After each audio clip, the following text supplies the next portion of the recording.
Welcome back to episode 316 of the Hockey Cards Gongshow podcast. It's your friendly neighborhood hockey-loving goofballs. Welcome to the Gong Show.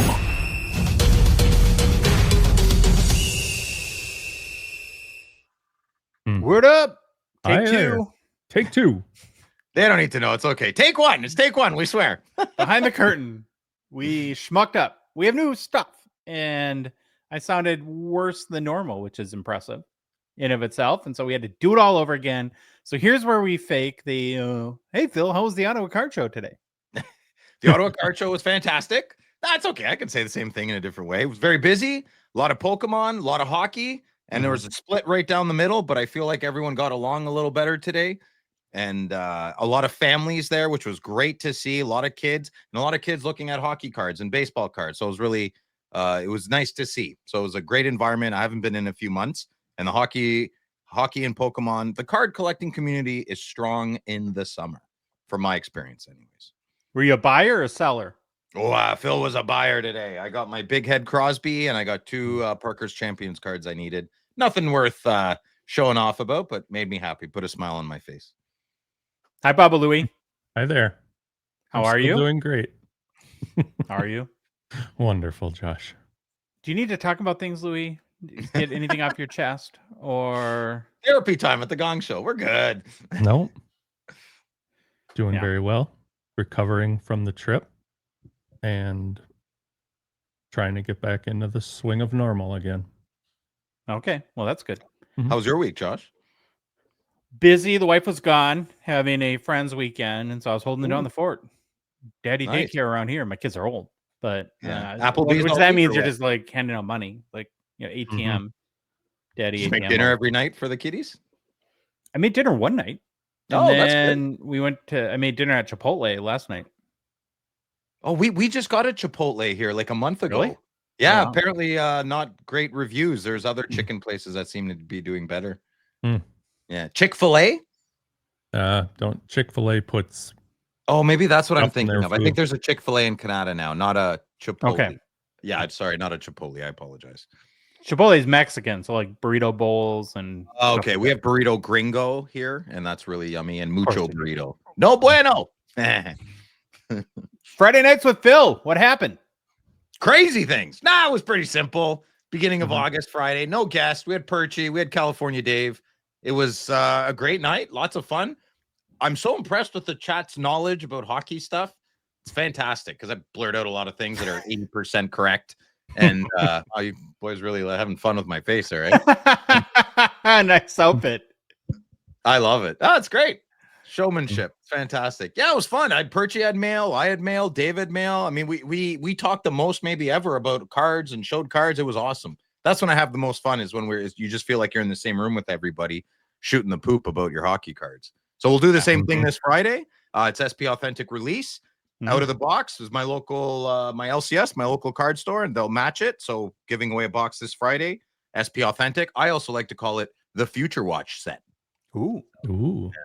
Yeah, no Future Watch, no bueno. But yeah, stay tuned this Friday. It'll be fun and help me get through the dog days of summer because I'm just praying for August to finish as fast as possible.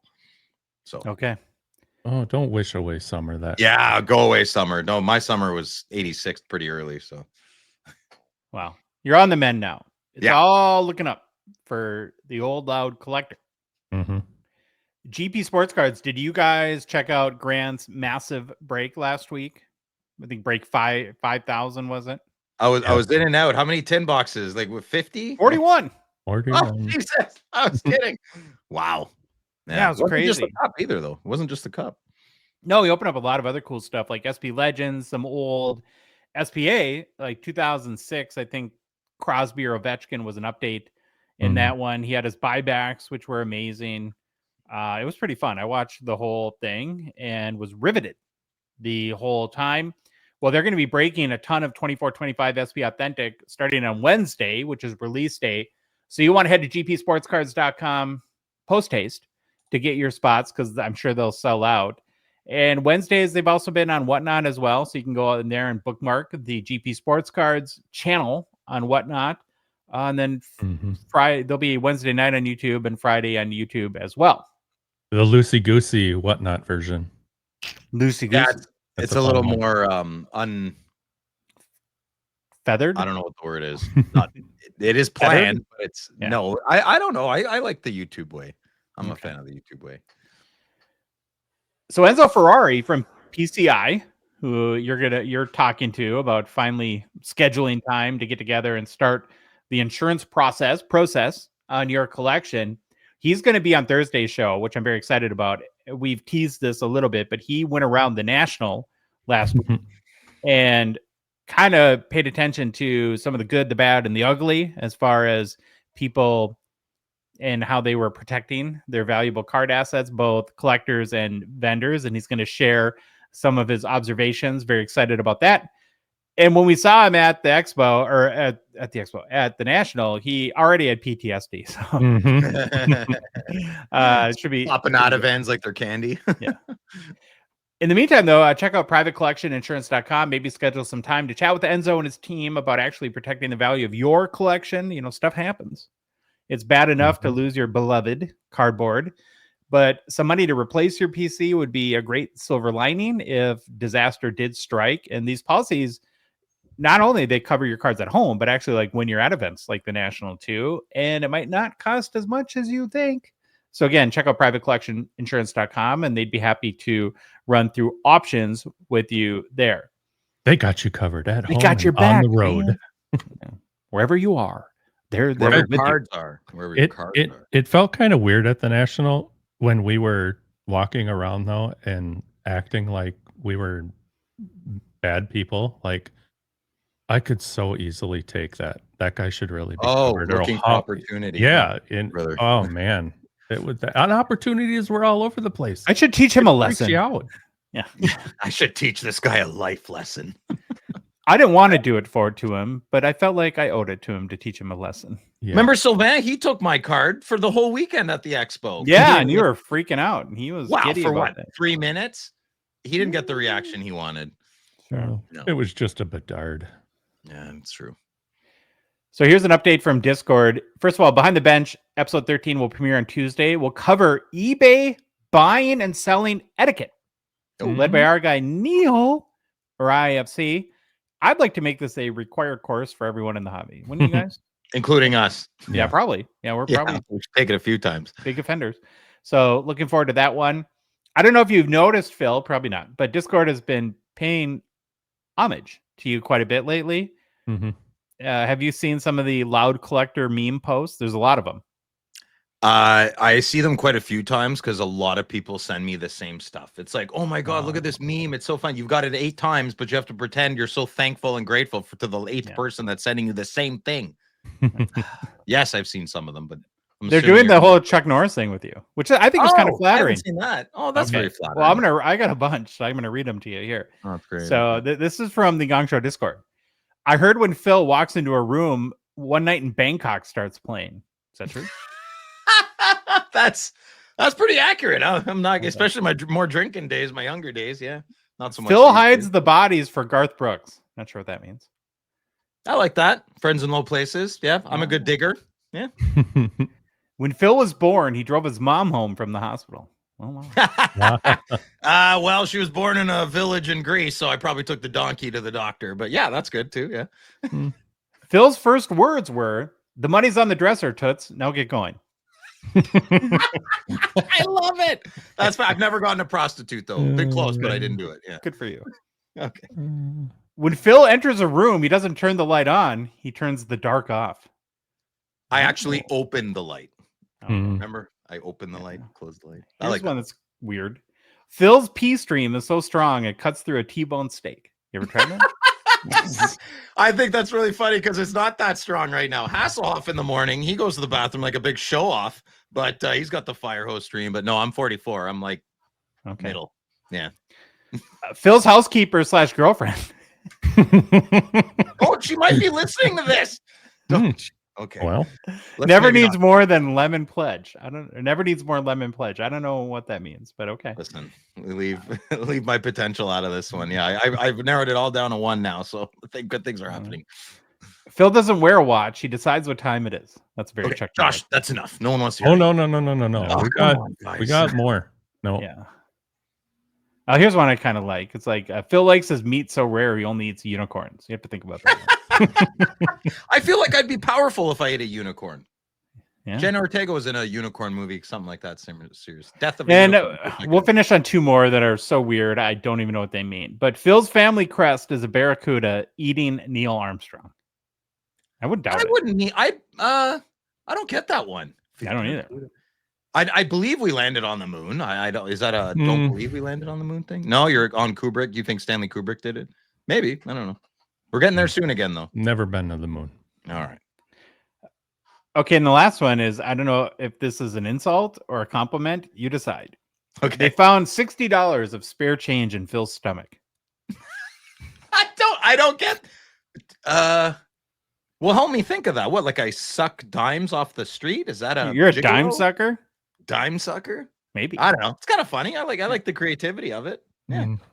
So if you want to Probably make fun of Phil, Yeah. join the Discord. Yeah. I love it. I think it's great.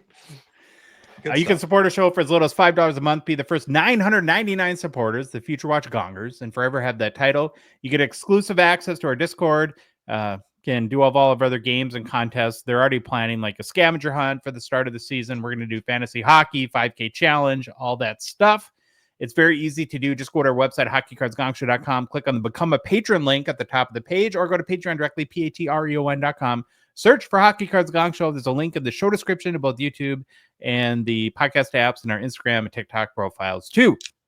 BabaLewi, you got the game plan for today's show. Excited to get into it. Let's go. Well, go in 1 second here. Let me just roll through it really quick so it looks normal for everybody watching. We never look normal. No, we don't, but we try, right? I'm trying to right now. The best we can do. Okay, so today's game plan, we will start off with get to know your Hall of Famers, followed by the personal hobby Mount Rushmore of yours truly, BabaLewi, myself. That was a cluster. I think I changed it 4 more times this morning. Not easy. No. Then it's hobby news. After that, we jump into 10 future hobby predictions. Josh went a little AI crazy on us here. No. But it looks awesome. Then, new product releases. Following that, a wonderful, magnificent, great, grand Gongshow mailbag. A big one, a beefy mailbag. Mm-hmm. Beefy. And then, personal pickups. Get to know your Hall of Famers. We'll start off today's show with our segment that we always do at the start of the show. It's where we're profiling every single Hockey Hall of Fame player. We're like 70 plus now into the bit. We started with the very first Hall of Fame class in 1945 and have been working our way to present day. For each player, we do a quick bio, cover why you should care about them, then take a look at their hobby markets.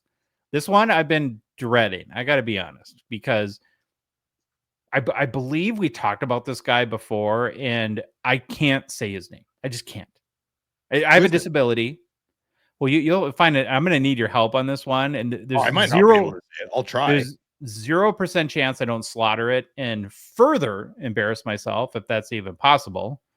But yeah, probably embarrass you too, Phil, which I'm okay with. But, okay. So, okay. Oh, God. Here we go. Mm-hmm. Today's Hockey Hall of Fame player we're going to profile is Didire Pitre. I think it's like or something. I don't know how to say it. I can't do it. Do you know what I'm talking about, Phil? Yeah, I don't. I'm gonna butcher this it's like a little bit, or like almost like you're like disgusted. I think because we looked it up. Yeah, it's too hard for me. I don't know. Sorry, buddy. So I'm just gonna call him Didire, probably. Like, yeah, I don't know. It's like Pitre. Like Peter, yeah, like Pitre. Like you're almost like disgusted. Yes, Pitre. Didire Pitre. Didire Pitre. Yeah, there you go. It's good. All right. So that guy, well, actually, Joseph George Didire Cannonball Pitre lived from 1883 until passing away at 50 years old in 1934. He was born in Valleyfield, Quebec, and died in Sault Ste. Marie, Michigan. Now, Didire stood 5'11" and weighed 185 pounds, was a right-hand shot that played both right wing and defense, and in a hockey career that lasted from 1908 until 1928. Long career. He played for all the teams, all of them. Oh boy. Montreal Les Nationaux, the Michigan Sioux Indians, Montreal Shamrocks, the Edmonton Pros, the Renfrew Millionaires, and if he couldn't get the Millionaires out of his system, because then he played for the Vancouver Millionaires. No Creamer or Kings? No. And then the Montreal Canadiens. Canadiens. Ans. Yeah. Ans. Didire won the Stanley Cup with the Canadiens in 1916. Was a prolific goal scorer during his career. Check this out. So if you add up all his totals from the various leagues that he played from, the IPHL, the NHA, PCHA, and NHL, in 202 recorded games, he scored 311 goals. Wow. Very impressive 1.54 goals per game. It's crazy. He also recorded 73 assists because he's a puck hog. And I don't think they really kept track of assists much back then. After his career, Didire, this is going to be a struggle, would move to Michigan. Now, his nephew, Vic Desjardins, who was from Sault Ste. Marie, Michigan as well, would play in the NHL and was elected to the U.S. Hockey Hall of Fame. In Evelyn, Minnesota. We pretty much, I think, drove by it. Didire passed away at 50 in 1934. Now, check this out. As a result of acute indigestion. Oh my God. Dude, how bad does it have to be? I had an ulcer when I was 20 years old, and I've been on one pill a day ever since that. I always said, if the zombies attack tomorrow, that's what would kill me if I didn't have my heartburn meds. It's heartburn is a killer, man. Burns a hole right in your stomach. Yeah, poor guy. Caused by various factors such as overeating, eating too quickly, or consuming high-fat foods. And alcohol, like champagne, is the worst thing. Really?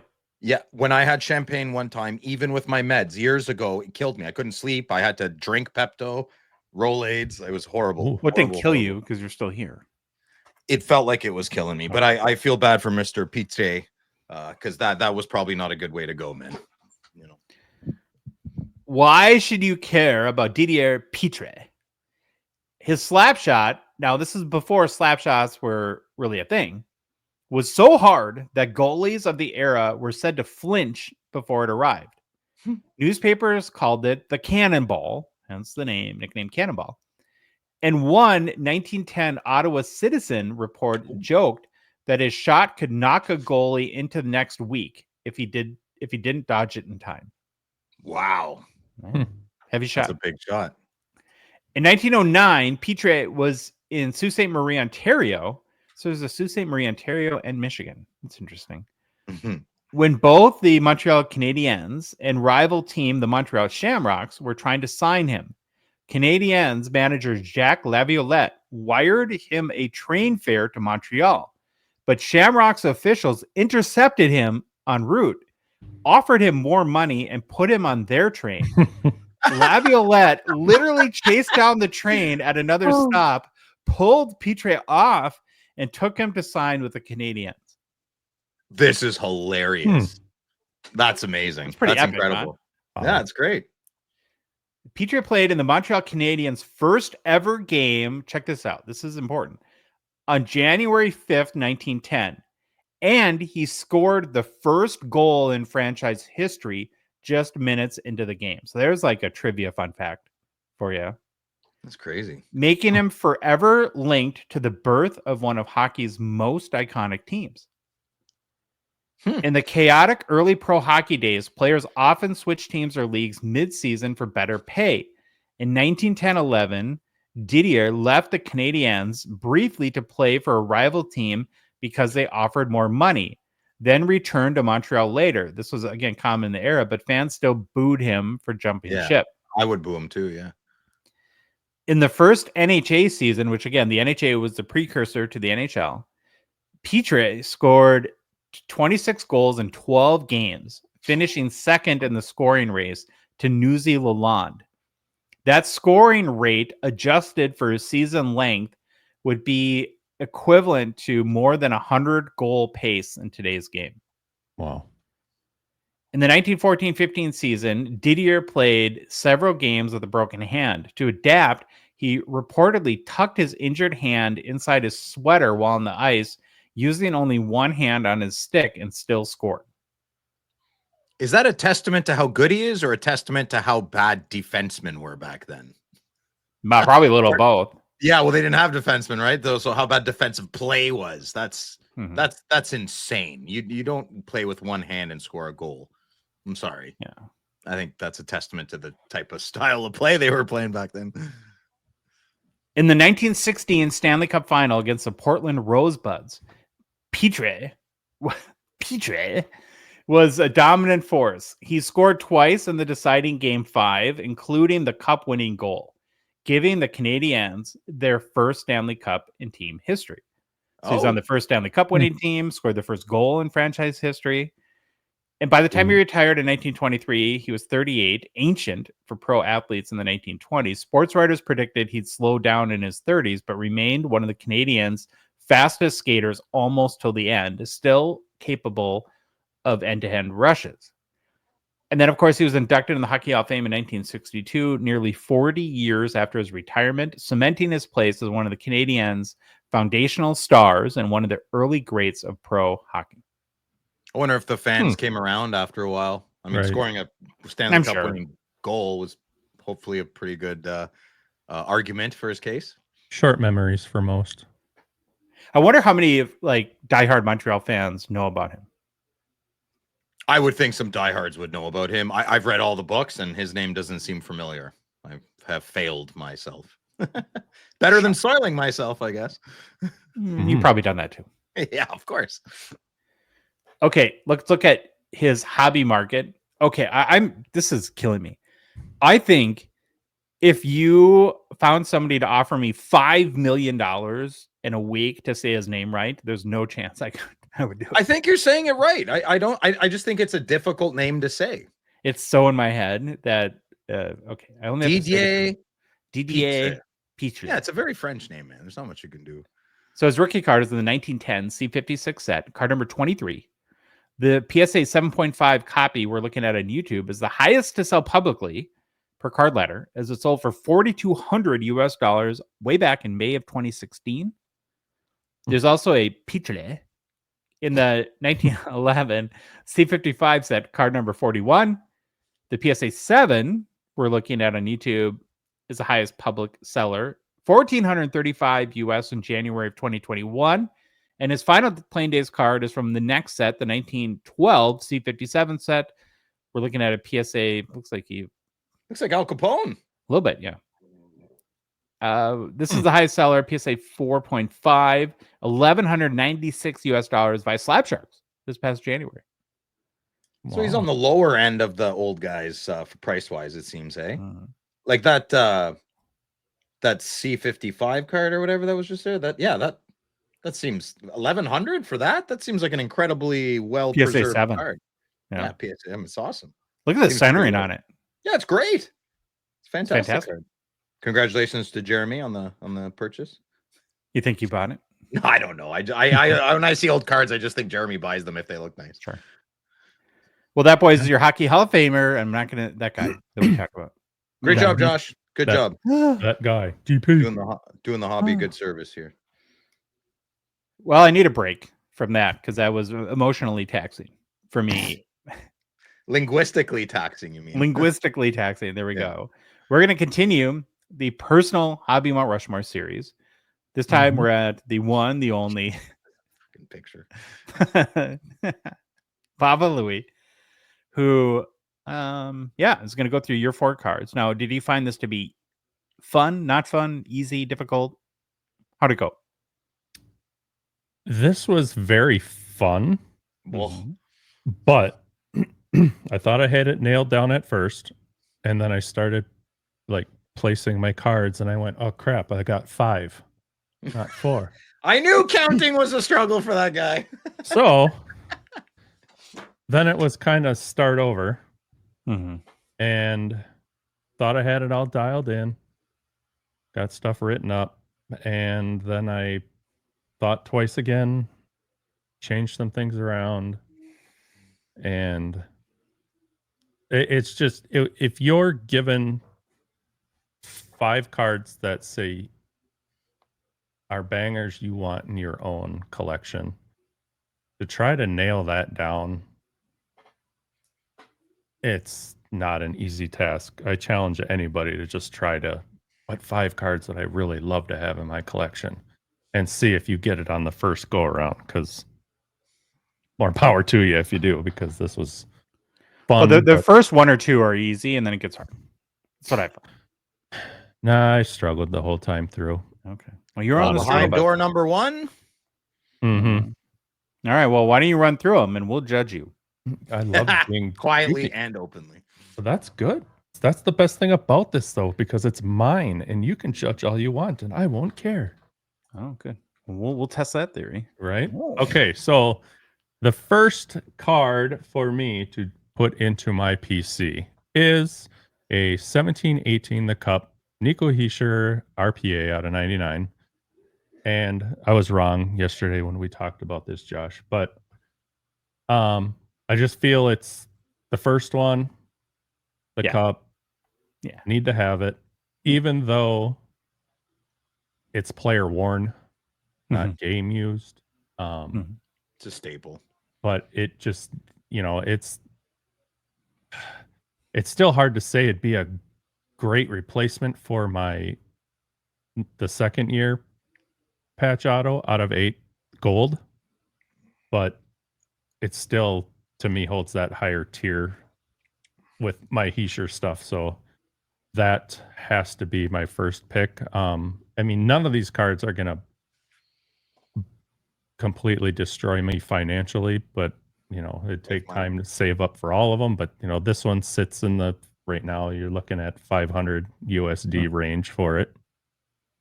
So as a player collector, this is kind of the meat and potatoes. Yeah. Yes, so that's why I figured I needed that.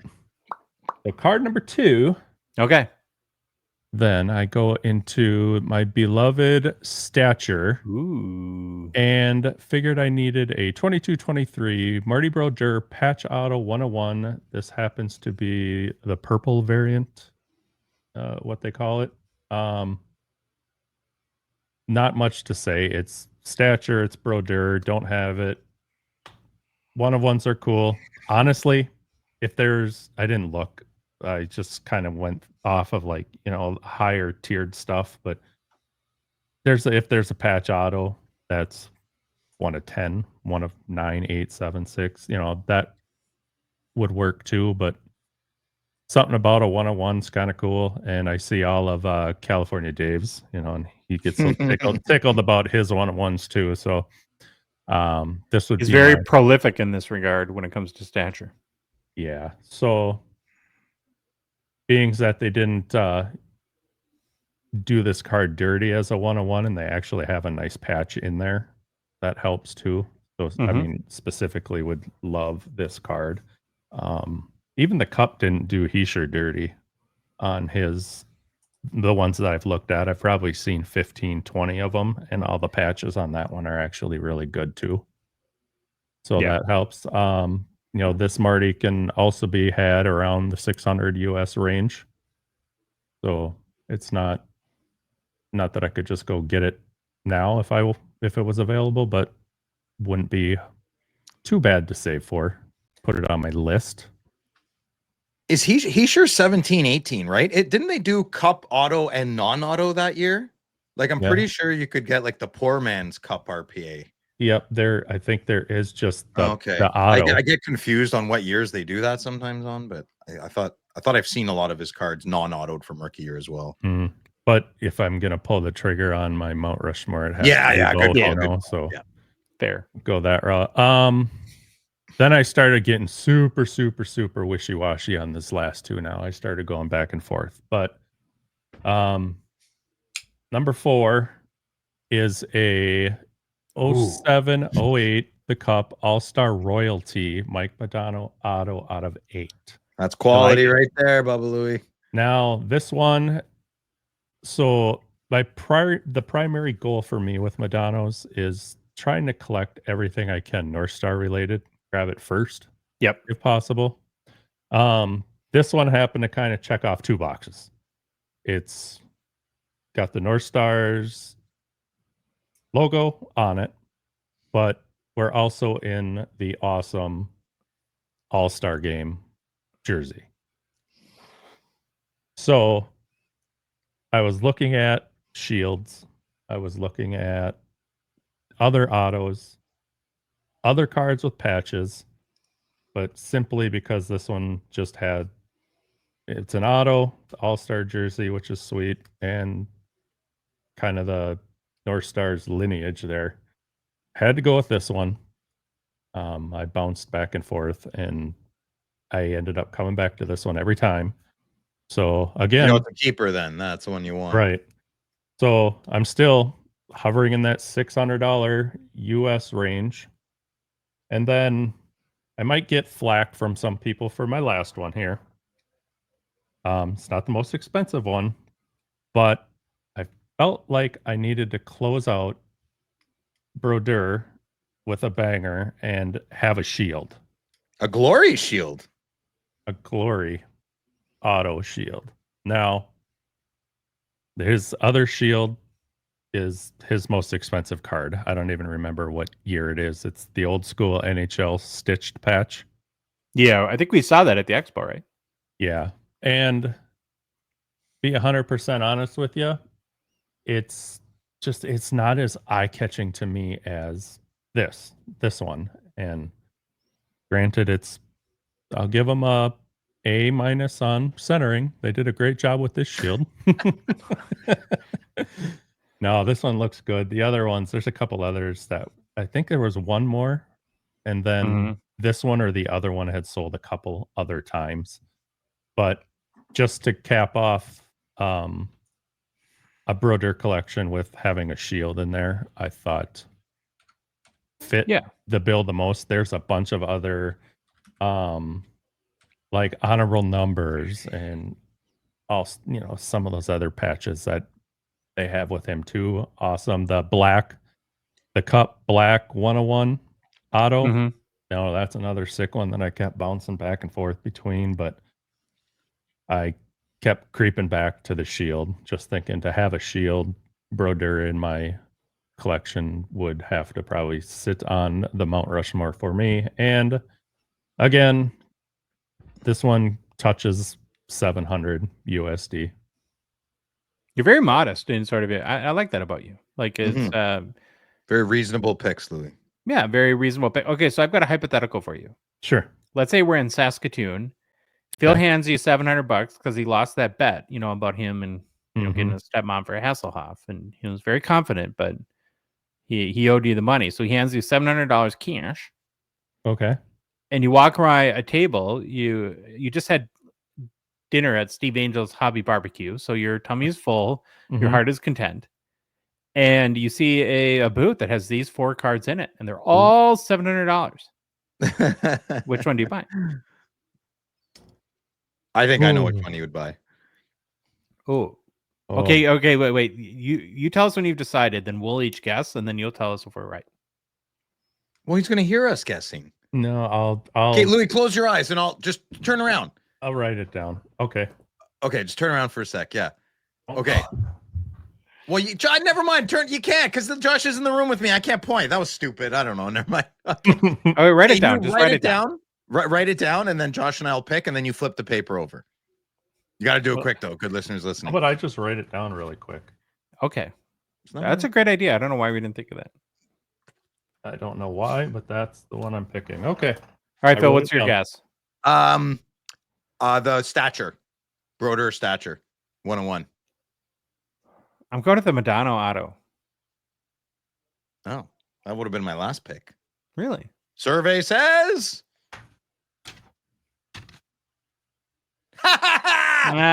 Phil. The Canadian knows this American's friend better. That's right. Madonna, get out of here. To the corner you go, Madigan. Josh, I would have taken the Madonna second. Don't for sure. backpedal, Louis. Josh was wrong. Nope, that was my second one. Oh, yeah. The stature, I love that card. The stature, I the love all these. Madonna, the shield, and then the Heisher. All right. Okay. Good job, job, man. BabaLewi. Yeah. Yeah. It's not easy, man. It's not easy. It's frustrating. You know what? Here, I will say the one thing that did help out with my guys that I chose compared Yeah. to what you guys were picking, Oh. there's neither one of them have a card that's like insanely expensive. Yeah. Oh, that At all. Panini Shield's $5K, man. That's pretty expensive. That scares me. I know. But he's saying those, there's no $100,000. Yeah, yeah. No, well, isn't a card in here that touches 5,000. Yeah. Mm-hmm. That's You a know, bonus for the guys so you collect. It's a It helps- realistic it Mount helps Rushmore. me. Yeah. Mhm. So yeah, thanks for not beating me up too bad. But that's Oh, yeah. I would love, dude, if I had all four of those cards. Listen, in the comments, if Louis picked dumb cards, you better tell him. Yep. Yeah. Tell me. Tell him. Shame him. Slab Sharks. It's a Gongshow partner sponsor. We are thankful for their support of our show. The current Slab Sharks weekly eBay auction is live. And this upcoming Thursday night, we're going to be live on the Gongshow YouTube channel. Cover all the key cards closing. Hang out with the chat on Thursday starting at 8 p.m. Eastern. And once again, there's a lot of cards. More than 3,000 available to bid on this week, which I think is pretty darn good, given it's the middle of August. We're basically in hockey no man's land What I'm saying. right now. I was at Louis last night. We didn't know what to do.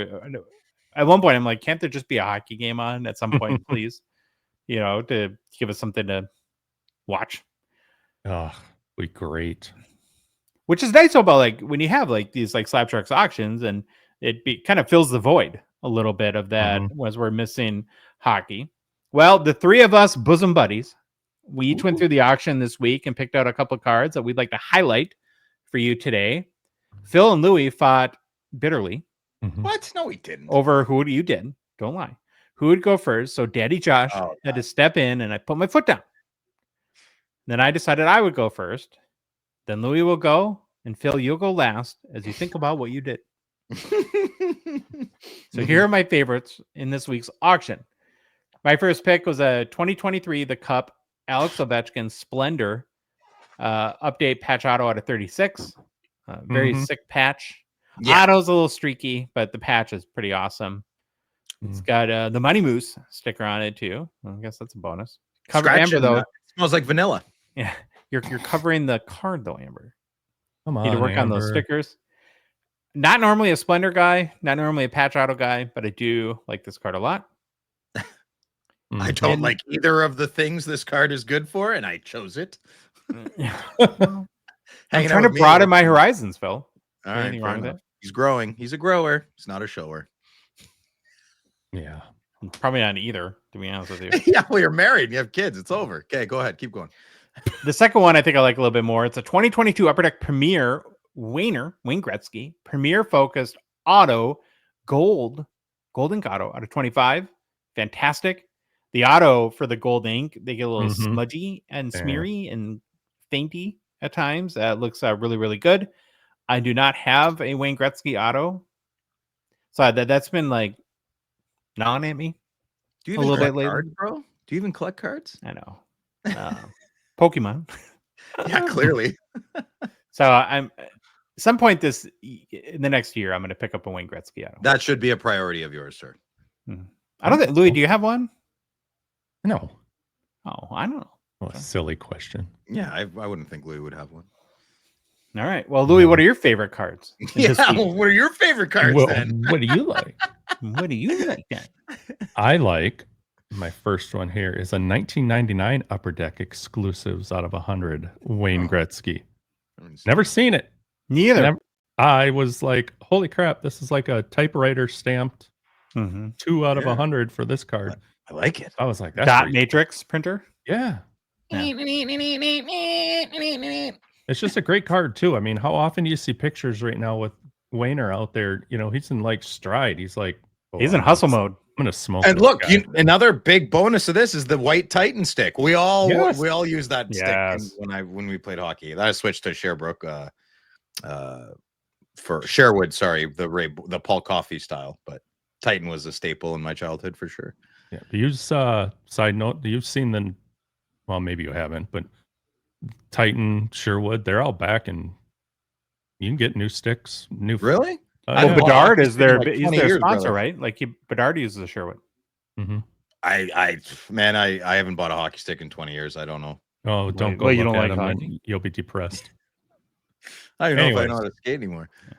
Number 2. Well, wait a minute, really quickly. What costs more, a hockey stick or a Wayne Gretzky auto? It's pretty close Ooh. these days. I don't know, man. Skate, like everything was crazy Yeah. when I was buying things. I mean, I couldn't even imagine what they're. What's the stick now? Like $500, $600, 400 or 500. Yeah. Yeah, man. I figured. Yeah. Yeah.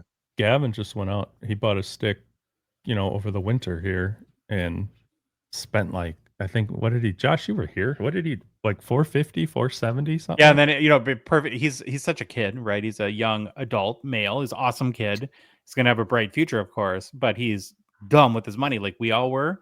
And then I think I laughed so much. He's like, "Yeah, I probably should have used it." Yeah, but whatever. Have at it. I learn. You Or do don't. you. Or don't. We know those people are too. Yeah. Been Sure, there, done sure.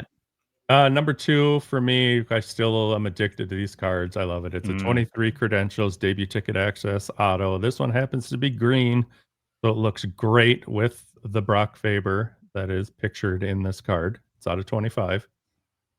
This one happens to be PSA graded 10 with a 10 auto.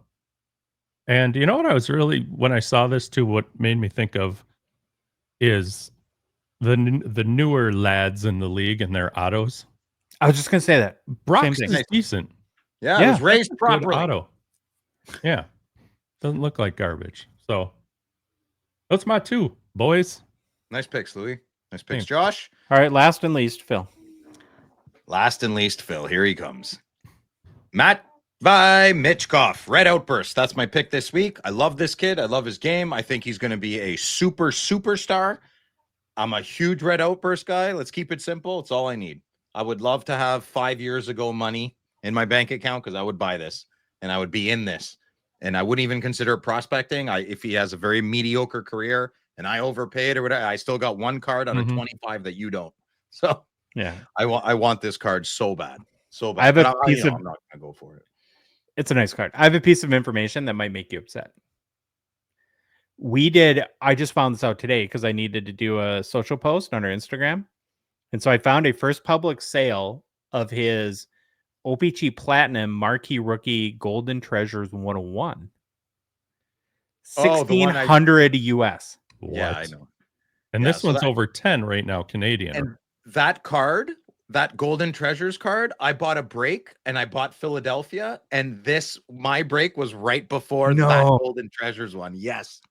I just kept watching the other ones. I'm like, oh, okay. I didn't get many Philly cards. The guy right after me, same session on YouTube, out of the box, they hit it. Oh, and it was open.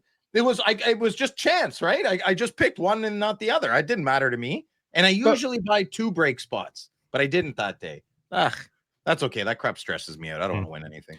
But though $1,600 US that's cheap, right? I mean, if somebody would have called you, the seller, because he took best offer, he said, Phil, I'm gonna put this on eBay, but I'll give it to you I'd for still rather 16. this in a weird Really? way. I wouldn't be stupid. I'd take the Golden Treasure, but if I'm sitting at home and I want to be looking at my cards, I want this card way more than the Golden Treasure. If he has like a decent 2 weeks to start the season, yeah, somebody could make some decent return. I would think. You never know. Treasure will go big, yeah. So, Slap sharks.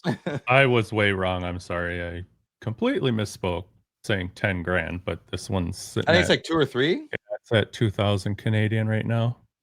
Beaver bucks. Right on. All right. Well, pretty close. My second card. This is a card that I very much want, and I would 100% be going in on. But I'd like to take this teaching opportunity for our listeners. I am not going to be entering the auction for this card. I have not seen this card. Maybe it has, not 17 out of 25, but it's a Leon Draisaitl exquisite auto with the 0304 design of the LeBron James, which I love. It's a 3-color auto. The autograph is great. It's good enough for me. I love the picture. I want this card. I would pay thousands of dollars for this card. Not a lot of thousands, but enough of a thousands. I know there's two people out there right now, and I know one of them, it's not a blank check. It's just I'll pay whatever is needed. So if I put $15,000 as my mega bid, he's paying $15,100. I know he is 100%. There's nothing to stop him, and I don't have that bank account. I don't. Yeah. I do, but I'd be around for like 4 months, and then you'd never see me again. I'd have to sell everything. So I am staying out of this. There's also another guy. I don't know if he's going to go in on this or not. Guys love this exquisite design. So I'm going to be using my patience, and I'm going to try and be at a card show to find this for a reasonable price. But I'm out of this, and I'm very upset. I've lost out a couple of times, but I learned my lesson. So I could bid on this and lose it or win it. I could massively overpay, or I could get very upset that I didn't win it. I'm not choosing to go anywhere near those two options. I'm going to watch from a distance and make a plan for after. So I just wanted to have a sharing best practices moment. The more you know. Yeah, the more you know. There you go. So okay. It's a beautiful Leonardo too.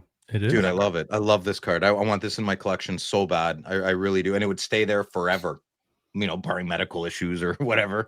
But I'm staying out of this one. I never knew you were a crabby German guy. Heinz gets velvet. I am trainer of dolphin. Well, the reason why so many Canadian and now American hockey card collectors are choosing Slab Sharks to help sell their cards on eBay as well, it's simple. First, they do all the work, which is fantastic. If you're in Canada, you just send them into Slab Sharks or drop them off with a local rep. And if you're in America, you send them to the Gongshow and Louis paddles them directly to Slab Sharks HQ. Yep. Well, actually, I was looking and thinking. Well, no more looking. But we've had over 100,000 in hockey cards have already been sent our way by Americans. Get out of here. Yeah. Really? Yeah. It's pretty awesome. Wow. But then it gets even better, right? Because Slab Sharks weekly eBay auction is the biggest and bestest hockey auction with the most cards each week. So you know that your cards will have the attention of a huge buying pool of hockey-loving collectors. So if you're an American, just visit the link in the show description and you can start your submission. It takes only 2 minutes or less. Louis did one last night. I was there. And for complete consignment information, including payout rates, head to slabsharks.com. Hobby news! Hobby news. The hobby hot sheet. Oh, wow. That was Is that good? I like it. Yeah. Good one. It was that one or breaking cardboard. But good job by you. Yeah, I know. Thanks, buddy. Yeah. Well, the hobby we love had an awesome month in July. The sports cards hobby can't stop, won't stop. It was another record-setting month. Got this info from collect.com. More than $308 million US were spent on cards last month. Wow. It's the highest amount tracked by our friends at Card Ladder, nudging out the previous high from June, which was 306 million. This includes more than 5.5 million transactions last month. Think about that. Jeez. That's just recorded too. Cards right? move. Yeah, record public transactions. eBay once again dominated with, so of the 308 million, 266 million was eBay sales, followed by Fanatics Collect at second, 23 million. So a huge drop from the top dog, eBay, down to number 2. Check this out. The highest selling sports cards last month was the Caitlin Clark Flawless 101 logo woman, sold for only 660,000 US. Sounds funny. Logo woman. Yeah, because logo man, true. right? Yeah, Logo woman. It's not a logo man, yeah. Nope. On July 24th in the Fanatics premiere. And if you want to put that into some context for our hockey hobby, the only hockey cards that have ever sold for more money than this card sold for last month are the Topps and O-Pee-Chee Gretzky rookie PSA 10s. Good for her. Well, she's that good. Can't she play in the NBA? Isn't she that good? Like if she can play, I don't know. Like, I have no idea. I don't know basketball, nothing. But if she's that good, that's where I don't give a crap that she's a woman. Put her at the highest caliber at any sport. Any sport. I think if she's that good, put her in the NBA. But if she's not, then don't, But I think that's great that card won for that much money. She's one of the, I saw some analytics or ways that this stuff gets measured. Yeah. If not she's one of the top 3 most popular athletes in the world right now. Amazing, man. Amazing. I've seen her in a couple interviews. She seems pretty cool. Like, I don't know. I honestly have no idea on her personality. I haven't checked that out, but yeah. I think they're going through some tumultuous times right now. Things being thrown on the court. Yeah, that's it's terrible. It's terrible, but it's comedy wins, man. It's tough. It's well, I don't think it's gonna be very. I think like stop it. I mean, people don't realize how many cameras are inside arenas these days. And you want to ruin your life, like they're gonna make an example. Listen, once, twice, sure, it's funny. It just kind of like especially if it's suction cups and it just starts waggling here. Yeah, that's funny, but like over and over and over, you're being kind of an idiot. That's yeah. I think those people are in trouble. Yeah, they should. I mean, come on, like the first couple, yeah, but now it's a different thing. But that's low class, amazing, not very classy at all. And yeah, so overall, though, July, huge month for the hobby. And the previous record I did not mention was in June. So again, just month by month, this hobby seems to grow. It'll be interesting to see like how the national affects things, where so much of transactions, I don't even know how many, like as much as was bought and sold at the national, is that even a dent in what the overall hobby buys in a month? I guess we'll find out next month. You know how there was like so many rumors 2-3 years ago, Fanatics is going to enter the game, and boom, they bought Topps 2 years ago, slowly but surely. So I think we're kind of in that lagging indicator of the hobby. There's big money. I don't think it's going to dip anytime soon, right? Like look what PSA just announced, where they're going to be supporting repacks with their like that's huge. That's amazing. That's way more security that people will feel in our hobby. A lot of big money, big companies are getting into this. And a lot of these conversations were had a year or two ago and are happening now. So just think where the hobby will be in 2 years from now. Like who? Yeah, great point. So next story, we have the July grading report recap from GemRate.com. A lot of interesting stuff packed in last month. So looking at the overall grading activity from July, it was up 10% over June and 34% year over year. In total, 2.3 million trading cards were graded last month between PSA, CGC, SGC, and Beckett. That is up 17%. No, sorry. So PSA graded 1.67 million cards last month. That's up 17% over June and 31% year over year. CGC graded the second most cards last month, 399,000, down 7% from June, but up 110% year over year. SGC graded 153,000 cards, down 3% from June, also down 21% year over year. And even Beckett had a solid month. So kudos to them. Graded 75,000 cards, up 19% from June and up 37% year over year. Don't call it a comeback, boys. Don't call it a comeback. They've been here for years. CGC, man, look at them go. That's that. I want competition. Go CGC, go. I think that's primarily TCG though. That's not very sportsy. But yeah, it's strong to see in any regard. I agree with your point. So good one there. All right, let's isolate sports cards. So once again, 2.3 million total cards. 875,000 of those were sports cards. So that compares to 1.425 million TCG cards. So if you look at the total trading cards graded last month, 38% were just sports cards. What's happening? Yeah. Now, a year ago, I went back and looked.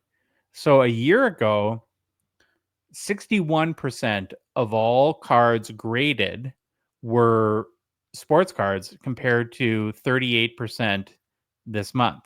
That's crazy.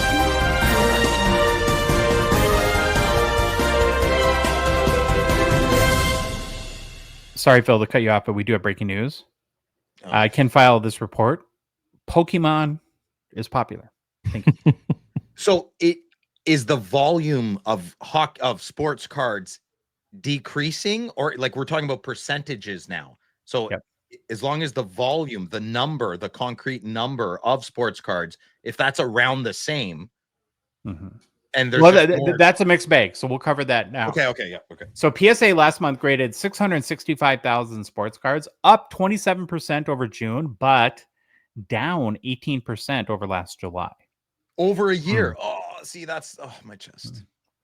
SGC graded 143,000 cards, down 4% from June and down 22% year over year. CGC graded just 39,000 cards. So think about that. They had 399,000. Only 10% of their cards were sports cards last month. Mhm. Okay, well, I hate them. Screw. I hope they don't do well then. Down 3% from June, but up 73% year over year.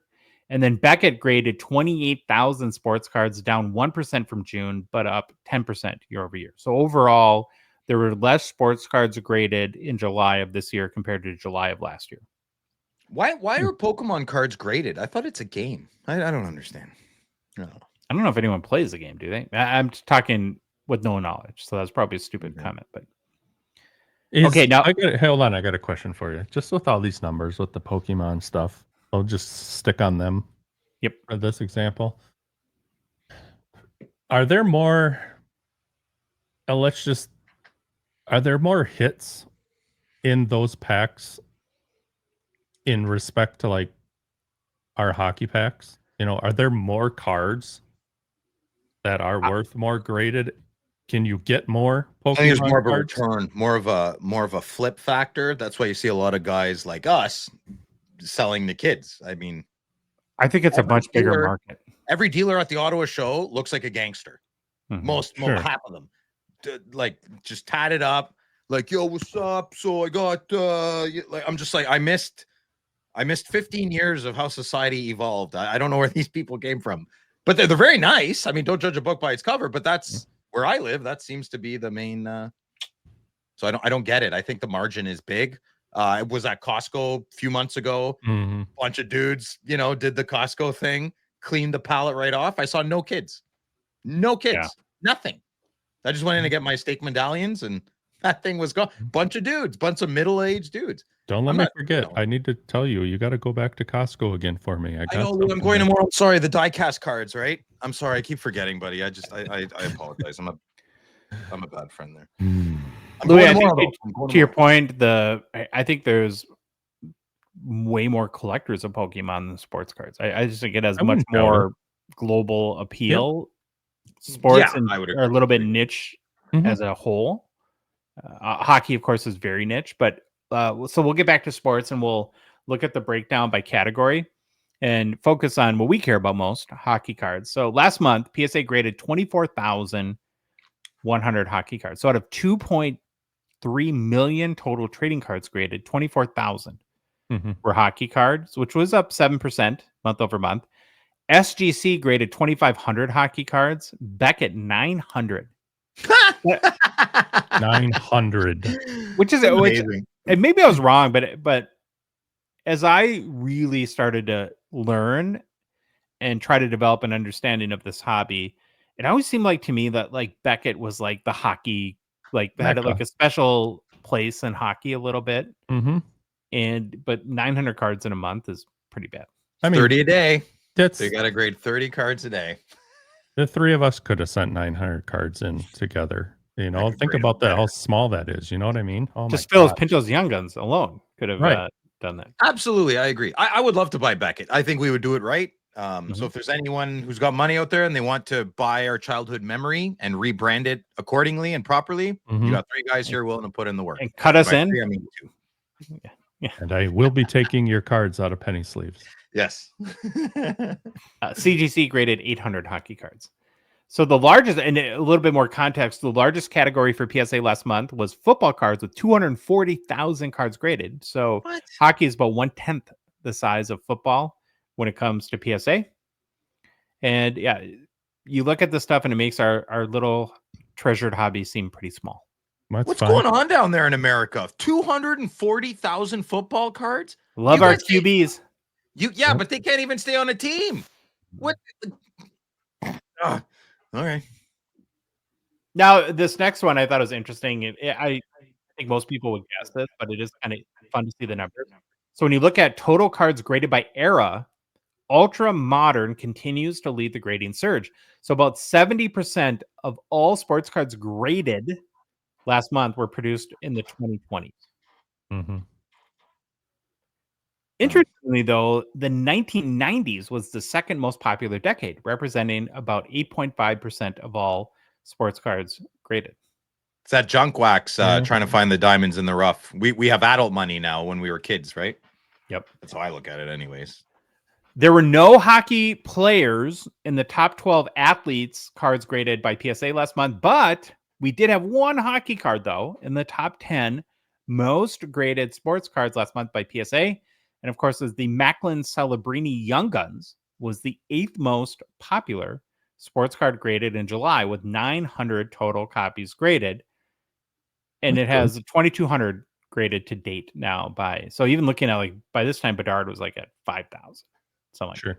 Look at Clayton Clark. Yeah. I love it, man. Go girl. You go, girl. Yeah. I love it. That's awesome. It's nice to see Celebrini up there though. That's absolutely good. Yeah, he deserves that. Absolutely deserves that. Oh, go back to that really quick 1 second. I always get a kick when I see this because every month somehow for probably, I don't know how far back these GemRate reports go, but you always have the 1989 Upper Deck Ken Griffey Jr., which again had the same 900 cards graded last month, up to 121,500 times this card has been graded by PSA. By far the most graded card of all time. Listen, I think let's really take a second here and realize who's on there. Celebrini. Yeah. Not Bedard, not Mitchkoff. That people are hedging their bets on this kid. Holy moly. Well, Summer's buying one for all everyone's. Yeah, that's what makes me want that Mitchkoff more. Yeah. Very true. Yeah. All right. Well, that's our GemRate report for last month. I'm very excited for this next conversation.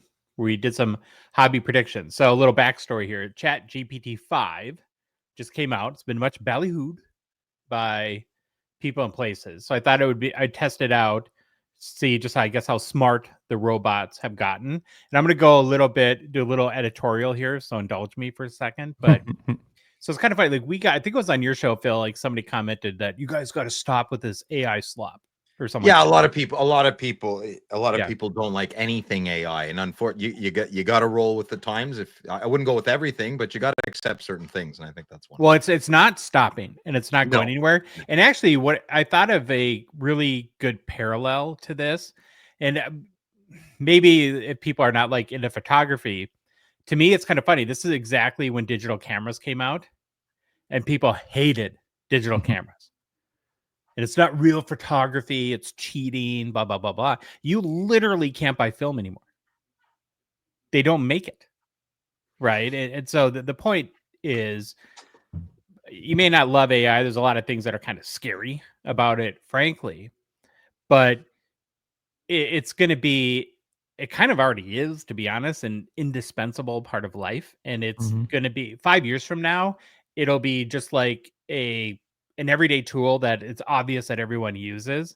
So if I had any advice to give anyone, not that you should take advice from me, but would be to embrace it sooner than later, because you're going to be behind the 8 ball and it's a tool that you need to know how to use. And so that kind of sets up this whole segment here that Louis. Yeah, you see it? Yeah, you redid our logo with the that's kind of awesome, man. What is like a pirate skull or something like that? Oh no. Here you go. Skeletor. Oh, come on. You don't know what that is? That's the T-800, silly. Oh, yeah. Terminator. Yeah. That is right. That turned out amazing. Holy cow. Yeah. Good job, BabaLewi. Thanks. And so I wanted to test it out and see, well, how good is ChatGPT 5? And so I just was doing a bunch of random things, and I had it just for fun. Do 10 predictions for the future of sports cards by 10 years from now, which would be 2035. And I got to be honest, I was kind of blown away. Not that I loved every one of the predictions, and we're going to go through them, and we'll have hopefully a good conversation about that. But just how astute that the robots are becoming on a really random topic. Like, we'll predict what the sports cards hobby or hockey hobby is going to be like 10 years from now. So that's the backstory there. And we'll give our opinions. And, we can talk about, well, if this were to happen, would we be happy? Would we not be happy? Do we think that it's realistic? Is it not realistic? Although anything's, I guess, on the table. Now, did you test it out with any questions before you started this? Yeah, a whole bunch of stuff. Kind of played around with it for. Okay. Anything about Phil? Nothing. Nothing that I can share legally. Oh, okay. There you go. Perfect. Okay. Prediction 1. So this is what the robots say the hobby will look like 10 years from now. Digital/physical hybrid cards become the norm. By 2035, most premium cards will exist in dual form, a physical card and a blockchain-backed digital twin. The physical card verifies authenticity and collectability, while the digital twin integrates with metaverse-style displays, fantasy integrations, oh, that sounds weird, and online marketplaces. Love it. We need that. That's called I love it. Absolutely. If you keep the card in physical form, throw it on a blockchain, Hockey Card Museum. That's what Upper Deck should be doing. They should be making their own blockchain. Then you don't have to pay a company. You know, like that's big. I concur. I hope it goes that way. As long as I can still have a physical, tangible, totally agree card, fine. But you immortalize the card with the blockchain, and then everybody can enjoy it. And you don't need a serial number on a serial number. As I thought about this, to me, the big opportunity is for some company to figure out how to make this appealing to people like us that would be just as happy being fuddy-duddy and having only physical cards forever. Like find sort of the secret sauce or that magical feature where we still get our physical card, but we think, oh my God, the digital component of this is just as awesome. And now it makes the whole experience better because it is going to be hard to stop the whole NFT digital kind of momentum. Well, I don't want a non-fungible token. I want a hard copy. It's coming. 10 years is a eternity right now for tech evolution. The second prediction will probably make you guys happy. So it says AI-driven grading and authentication dominates. Yes. Third-party grading will be fully automated via AI scanning systems that detect flaws invisible to the human eye. Turnaround times for grading will be near instant, and collectors will scan cards at home for pre-certification before sending them in. That's bold. Interesting. That better be proprietary tech that can't be hacked. I don't see any other way. Yeah. That's amazing. Well, that has to happen. Pretty astute, though. I mean, aren't you impressed, like, how the responses so far that are? I mean, I think these are both so far very plausible, right? It makes sense. That's its job. It's artificial intelligence, GPT-5. Yeah, better. But well, let's be honest, though. As you and I are GPT bobos, some of the early iterations of GPT have been pretty dumb. Hallucinated a little bit there. Yeah, I'm like, I didn't ask that question. I'm like, yeah, it's gotten very, very astute. This one seems like common sense. So, right, this is the kind of the way of the Blockbuster video store to have human beings grade cards. It doesn't. It's sort of like how, like the analogy that I've heard of for a long time, how AI is going to replace radiologists, which is one of the highest paid doctors. Because a doctor will look at a scan or an X-ray, a radiologist, I should say, and they will compare it to the thousands of others that they've seen, and then make a judgment or determination or diagnosis based on that. Where a computer can compare your scan to millions of scans in the database, and can notice maybe little shades of gray that are imperceptible to humans, and maybe diagnose cancer way earlier than a human being could, or something like that. And so it just doesn't make sense to have humans look at MRIs and X-rays and stuff like that for the long run. So I kind of like, to me, grading falls within the same purview. How do we not know what dolphins are saying yet? That's what I want to know. That's what I think AI should be. How do we not know what the porpoises are speaking to each other? It's crazy. Don't you want to know? They're smart. I do. And this is why I love you, because it's the most random, beautiful thing that you can. I guarantee someone else thought about it who's listening, for sure. Okay. I think the grading via AI will calm down everybody, and I'll go back to saying, though, it'll be sad. It's just sad to think of how many things that AI and all this stuff is going to replace, then you think of the old school. We used to have people hand grade these cards and My first job, Louis, was I was a bagger at a Loblaws, a grocery store. I was 15 years old. My very first job was just bagging groceries. At Mhm. That's it. Loblaws? It's called Loblaws. It's a grocery store. Oh, I think you said blah blah. Sorry. No, Loblaws. So it's a Okay. grocery store, and I bagged groceries. And then Mhm. within a year, I went to the photo lab, and there was, everything's different. There's so many jobs that don't exist anymore. And yeah, this will probably Mhm. we want AI to take a radiologist job. Don't you want your Aunt Yeah. Ruth to Oh, live longer? absolutely. Well, you might not. I don't know. Get me my Rossmans. Well, even like if you look at how like technology has changed photography, right? Yeah. Getting back to Mhm. that a little bit, it's made a photo which used to be like really valuable, almost kind of worthless in a way. Like, so you think about it, like our grandparents probably had 3 or 4 photos of them, if they're lucky, from their entire childhood. Yeah. Right. So think about how valuable those photos are. Now we have 15,000 pictures of our kids on our phone. And so photos like the value of a photo is Mhm. almost nothing today, which is kind of like weird when you think about that in the context of history, Yeah. right? Like we're so used to having just an indispensable You amount. take so many things for granted now.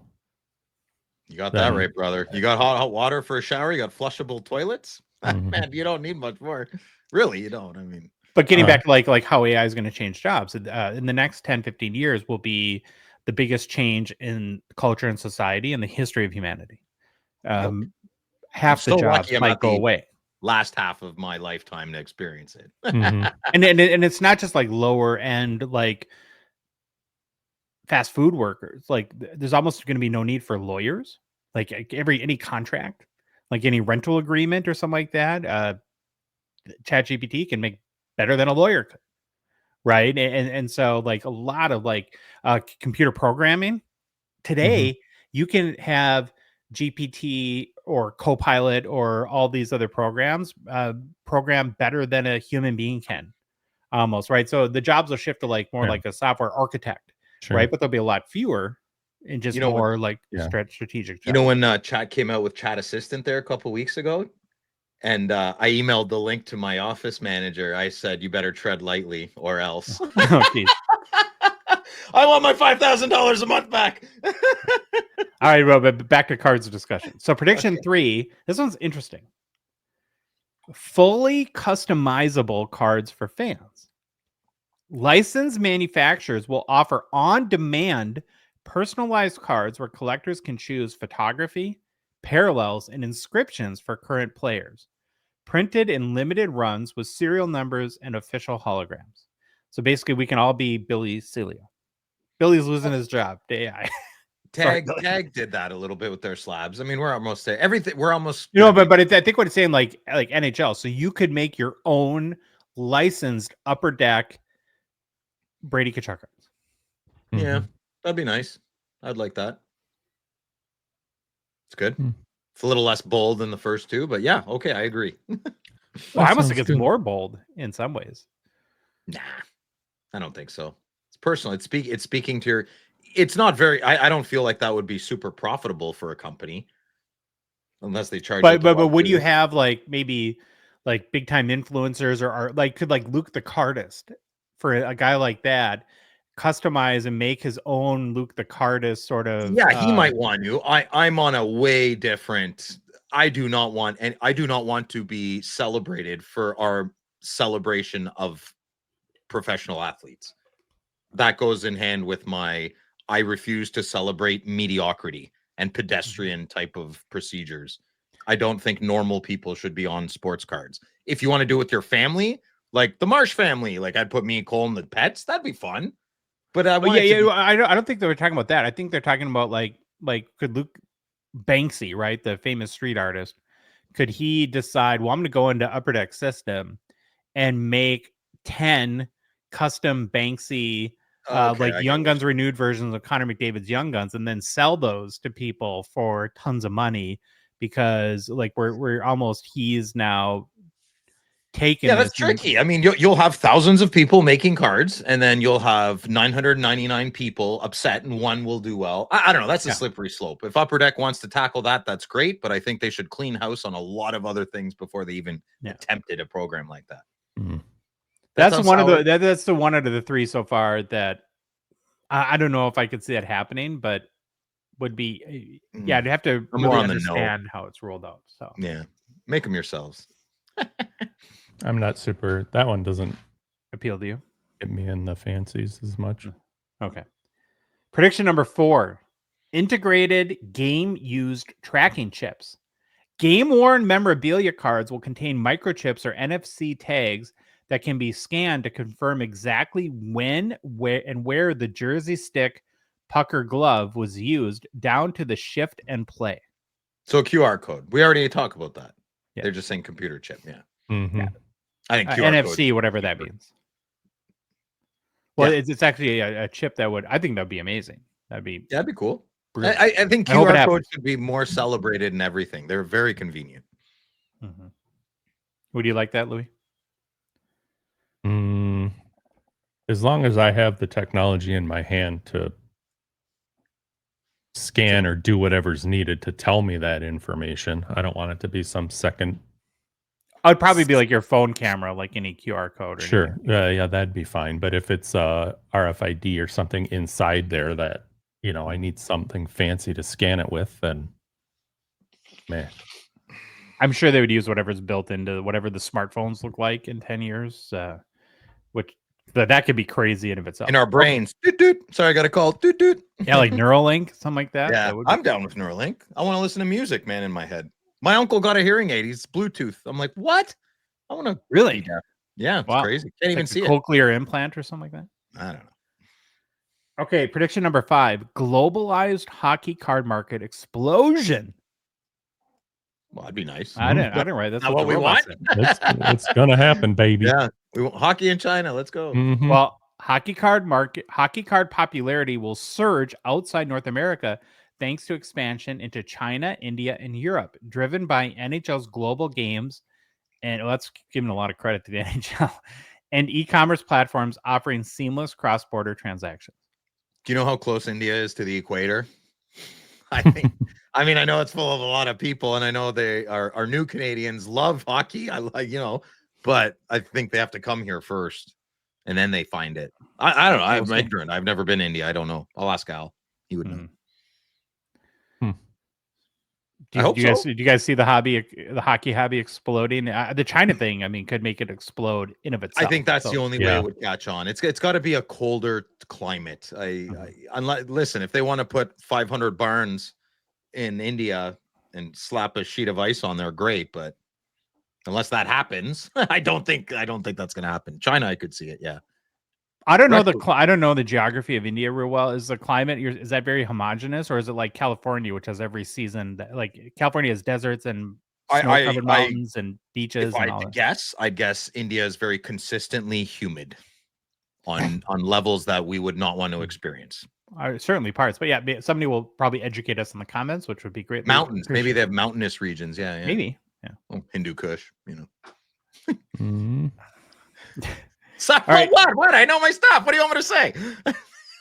Well, Phil, if you really want to get technical about the whole humidity thing, some regions in India can experience over 80% during monsoon months, and others dropping to around 40 in drier seasons. So there you go. I mean, that's not that humid. Then I didn't know. No, that's not that humid. Okay, number 6 is interesting to me, not in of itself, but I just wonder how important this will be to society. So what the robots are saying is that eco-friendly card production. By 2035, card stock will be largely biodegradable or recycled, and packaging will be minimal due to environmental regulations and collector demand for sustainability.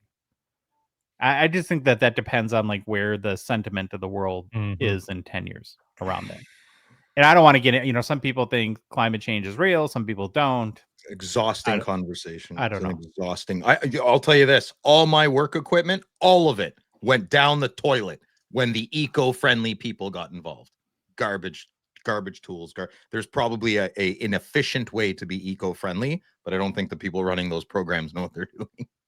Well, Yeah. and all those and again, here I say, let's not talk about it. Now I start talking about it, but they're so complicated, because it's not as simple as like using gas trimmers versus electric. Correct. Because when you like the batteries of the electric trimmers could be way more environmentally damaging than the little gas motors that power the gas ones. So, and you have to be really smart about that stuff to even understand what the true difference is, anyways.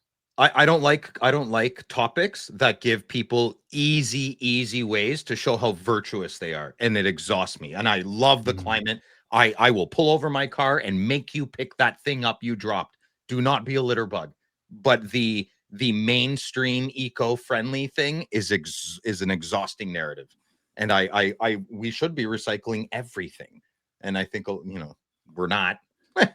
And I don't mean you, me, and Louie. I mean people at the people that behind that curtain. They know we're not recycling everything. Just because you put in your Blue Mint doesn't mean it's getting recycled. We all know that. The cat's out of the bag there. Well, the last thing that I'll say about this, again, it's a personal feeling or sentiment. It's all good, man. This is one of the things in life I find most frustrating. And it's not just like the whole climate thing. It's like almost the inability to understand the truth. Now it's like, is a Tesla better for the environment or worse for the environment? I have no idea how to find the real answer to that. Right? It's like I could find 500 articles and studies and YouTube videos on each side that all have compelling arguments, and it's almost like as a person who really wants to know the truth on certain things, I find the more I try to seek the truth, the more confused about the truth I get, and I hate that. Just frustrating.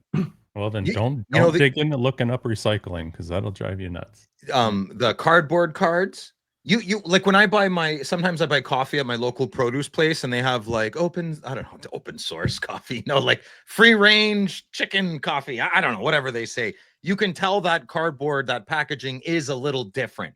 Like when you buy eggs, right? You can tell compressed and recycled. Yeah. I'm very down for O-Pee-Chee style Champs cards and clear cut. They have a bit of a less firm, chemical feel to them. I'm so down for all of that. Yeah, I'm so down for that.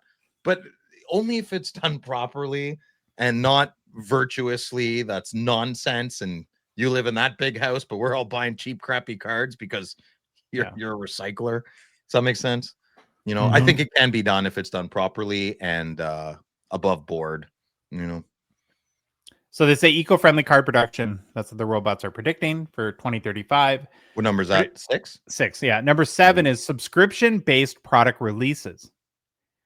Instead of relying solely on annual release calendars, card companies will sell monthly subscription boxes, offering smaller, exclusive sets with guaranteed hits to maintain steady revenue and engagement. Ooh, that's different. That's changing saucy, the whole... eh? Saucy. Yeah, that's crazy. I don't know if I like it. I like the conversation. I don't know. I don't know if I like it. Yeah. I like talking about I don't know, man. So what, it all depends what you would get, I guess, with the monthly subscription. Like, are you guaranteed an option? Are they going to do it like the distributors in Canada? Are they like, okay, you don't have to buy this box, and then they don't send you the offer the next box? You know what I mean? Is it going to be like that? Yeah, either that or it might be like our buddy Keith, who had just Hockey Cards. He had I can't remember the name of the company, but they sponsored him where it's you get a box from them. Hitbox, is that what it's called? So. Where they had you get 10 different packs from 10 different sets each month. No, I don't like that. That's what Ziri does. I don't like that. I mean, I think he gets it given to him, but isn't there a graded card or something fancy in there too? Yeah, then there's a guaranteed. So I wonder if that's what the robots are talking about here, but I don't know. I thought something different. I thought maybe. Okay, so I'm going to pay my yearly Upper Deck membership. So every release, I have to buy a box and it will be sent to me. And then with signing up for that annual membership, I have the option to buy up to 10 boxes and I have that guarantee. Because right now allocation is a bit of an issue, right? Yeah. So Well, again, I'll read it again because what they're saying is that they'll sell monthly subscription boxes. Okay, we all get that. Offering smaller, exclusive sets with guaranteed hits to maintain steady revenue and engagement. so e-pack at your door. Yeah, I think what they're saying is it might not be, well, here's SPA and here's credentials and it's more of here's the product of like you just get a monthly box with cards in it. It's so like mail club only, like we'll call it, right? The Jelly of the Month Club or something. Jelly of the Month. Oh, donut of the month. I wish they had some. Yeah, I love donuts. I don't know. I mean, it would be fascinating to see how that rolled out, and that's something they could test, obviously, as well as doing their traditional. I'd like Louis to sign up for it, and then he tells us how it is. That's how we get her done. Guinea pig. Pigs of the guinea. Okay, prediction number 8 is kind of interesting too. So, real-time pull verification via live streams. Big hits will automatically trigger manufacturing verification during breaks. So as soon as a case hit or one-on-one is pulled, a connected app will confirm authenticity in real time and update pop reports instantly. Nah. You should QR code that. See this? But so like real world application of that. Like if you wanted to know how many Wayne Gretzky all-time Future Watch autos, how many of the 49 have been pulled from SP Legends. So as those are pulled and the card is identified via the camera on the stream. So I mean, I guess it's assuming like breaking or people filming their opening boxes will continue to be popular. That would automatically update the pop report. So you'd be able to go in real time and see. So the robot is saying exactly what all three of us said Upper Deck should do when they release the cup this year. Exactly, without the automation. Yeah. Yes, I don't think that'll happen.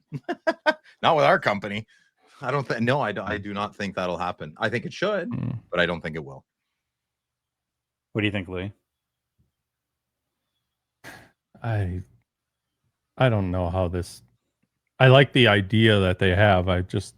You should have. I would have had you then reply then, and how are you going to go about doing this? I'd like to see what they said. It's done. All the hard work is done. They just want to. Do you think it'll happen? Don't worry about how it got there. Yeah. No, I don't either. Okay. Well, we'll see. I think it can. I don't think our Upper Deck wants to do it, or they would have done it. Or they might need a third party to log into, and then you can do it. Or well, if the worst case third serial number, the worst case with AI happens, the robots might control Upper Deck by that point. So true. You never know. Prediction number 9: ultra premium cards will go fully experiential. The highest end products won't just be cards; they'll include VIP experiences with the player depicted, meet and greets, private skates, signed gear, making the card itself both a collectible and an access pass. Sure. Cool. Like I'm thinking like the Taco Fractor that Topps did, where you get like maybe integrated with like brands where you get free tacos for a year by owning the card or something like that. I like that. I don't want to meet I want my hockey players to stay as far away from me as possible. Know, but most people don't feel that way though. Like they would die to. I would like a chocolate dip donut whenever I want for the rest of my life. That's how I'm down with integration. No, yeah. I understand that you don't want to meet hockey players, but I would argue that most you think fans most people do? 100%, dude. Oh, really? To go skate with Connor Bedard or something like that? Are you kidding me? I don't know. I was with my buddy Gord, and we walked by Spezza, and he was in a chatty mood. We walked away. I didn't want to talk to him. Like you're right. You and your buddy Gord represent all of humanity. Okay. I think there's lots more people like me. I really do. Really? Yes. Well, not like me, but in that category, I think a lot of people would rather watch their heroes from a distance. Yeah. With all love and respect, and I think this is a great thing. I think you are a snowflake, and I'm glad you are. I haven't been called that before. That's a weird one, snowflake. Well, I've called lots of other people that. I've never been called that. I'll take it. Okay. What do you think, Louis? Would you like to see more like cards, like almost like passes to events, like maybe to go to the draft or something like that? I think that would be super cool. Hands down, yeah. Why not? That'd be great. I mean, think of the kids. Different. Go ahead, Louis. No, I mean a meet and greet in the tunnel with a player between periods for a kid or something. I look at it that way, or something like that. That'd be awesome. Well, I would like. Okay, then I rescind. I would love to go to the draft and sit in the stands. No, you can't now because you and Gord. No, you and you Gord. didn't say I'm meeting these kids. No. You and Gord. I'd love to meet the number 1 17-year-old. No snowflakes. No snowflakes. No snowflakes. Get out of here. All right. One more. Prediction 10. Population reports integrated with marketplaces. eBay style market. It doesn't even say, it says eBay style. eBay might not exist. That'd be interesting. eBay style marketplaces will show live pop counts and historical sales charts directly on each listing, powered by grading companies and blockchain records. This transparency will drastically reduce fake comps and market manipulation. Can you repeat the stuff about the things? Sure. eBay style marketplaces will show live pop counts and historical sales charts directly on each listing, powered by grading companies and blockchain records. This transparency will drastically reduce fake comps and market manipulation, right? So I think that what's implied there is that they'll be able to track what cards are paid for, what cards are, it's an automatic tear peak right there. Yeah, right on the listing. And I think too, as smart as these systems are going to be, and again, there's artificial general intelligence, which is when AI can learn anything a human being can learn independently or by itself. And then there's artificial super intelligence, which people think will be achieved soon, where the computers will be thousands of times smarter than human beings. So I think that what's also kind of implied in this is that it'll be almost impossible for human beings to mess with auctions, that they'll catch it. I wish this would happen yesterday. That'd be good. Yeah. So I think that's interesting to me. I think there's a lot of things that are going to take time for them to go away because there's so much, for the lack of a better word, like bureaucracy or like rat's nest behind the thing where people are profiting. So they're going to fight tooth and nail. Like, no, you can't do that. You can't do that because this, and nice little side revenue stream. So if eBay's not going to do that, if they make less money, nothing is going to be done more efficiently unless one more penny is made on the quarterly report sheet. That's it. Whether it makes it easier or not, you'll keep 500 people working for a company if you make more money. Well, who knows what's going to happen? But I thought that was very, again, astute. That was awesome. Yeah. And very thought provoking. And, I hope 1, 2, and 3 happen. Yeah. They're the best ones. Yeah. They're good. New product release is brought to you by Gongshow friend and partner Mint Inc. Mint Inc. is the premier hobby destination for the country of Canada. Their Vaughan flagship store is really the hobby shop of the future. So, AI, call it AI. They are growing. I don't know if you've seen Johnny on Amendola on Instagram and social media. So hit him up if you love the hobby and he's looking for retail gurus. If that fits the bill, you might get a job at Mint Inc. They're also celebrating their 5th anniversary this month. So big congrats nice from us to them, and a huge accomplishment, right? Any business that survives 5 years is a sustainable business.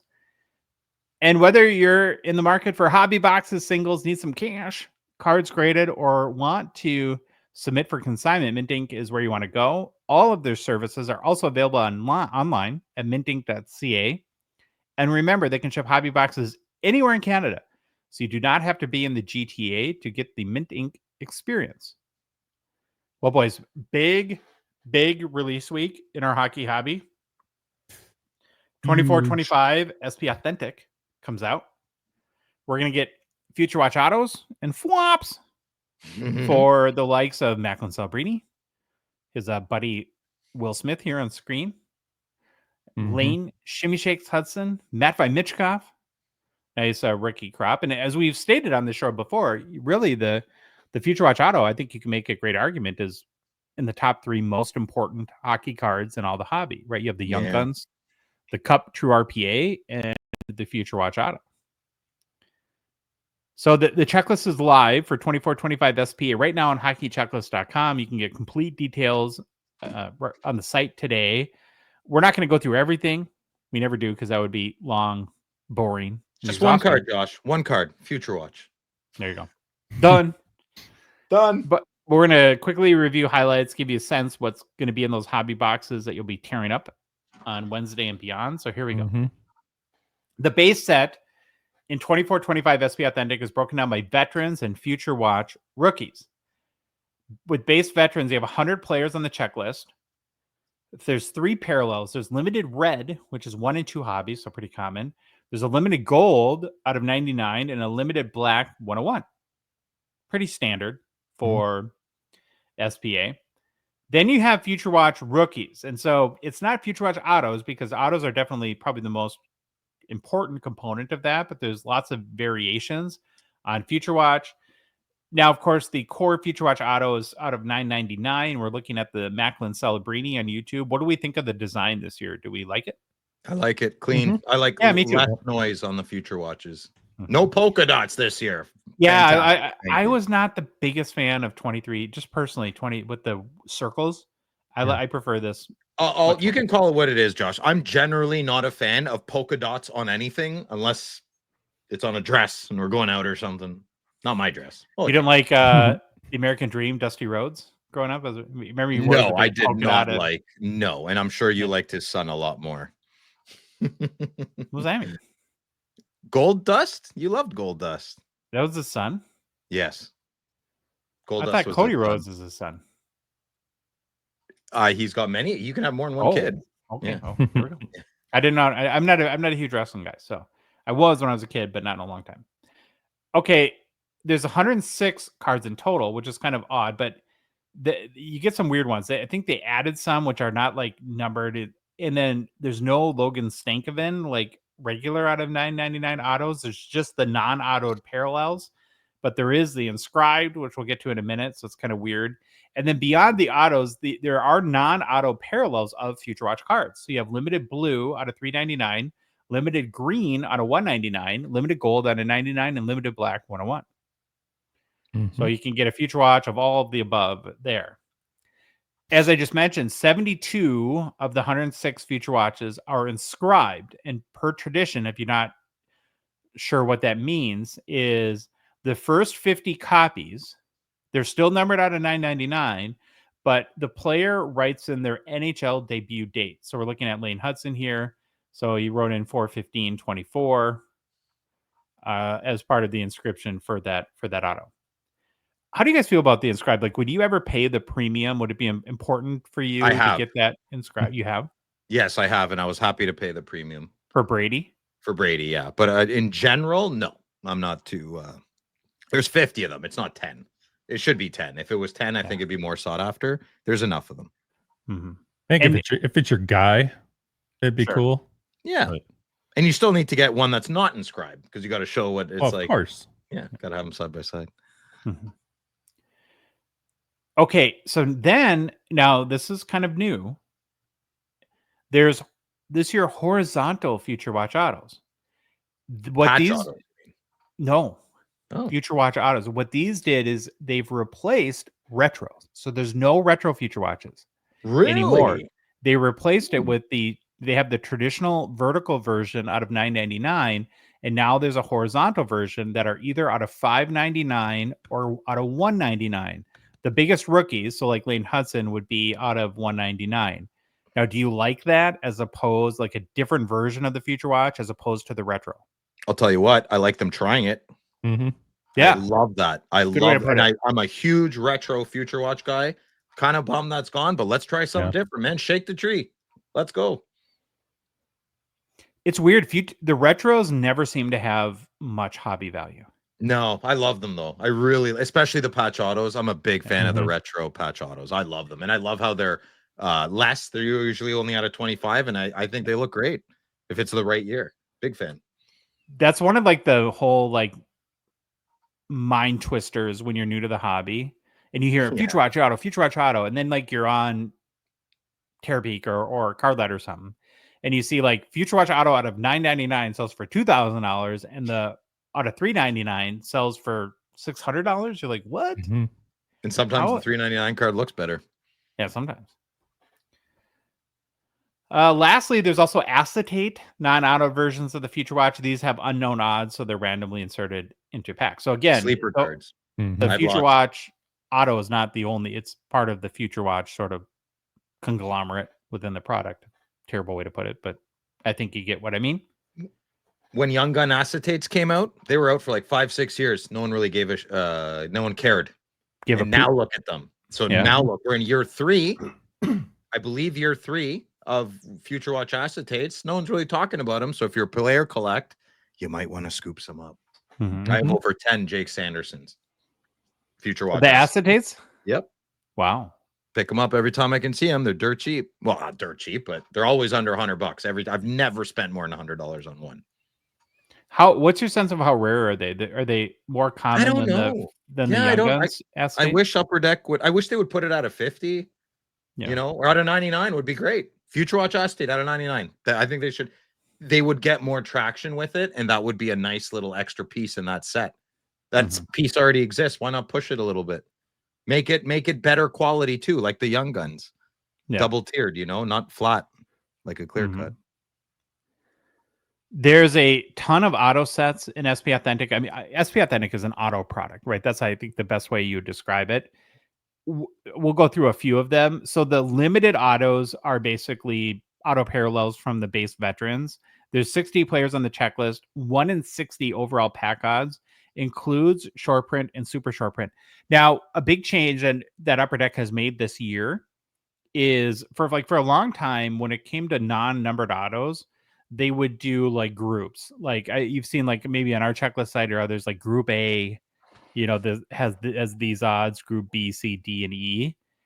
Upper Deck has really simplified that. On all the new sets, they give overall odds, and then they list cards as short print and super short print, so you don't really know what the odds are for the best players. So like as an example, the super short prints in the limited autos are names like McDavid, Matthews, Draisaitl, and Crosby.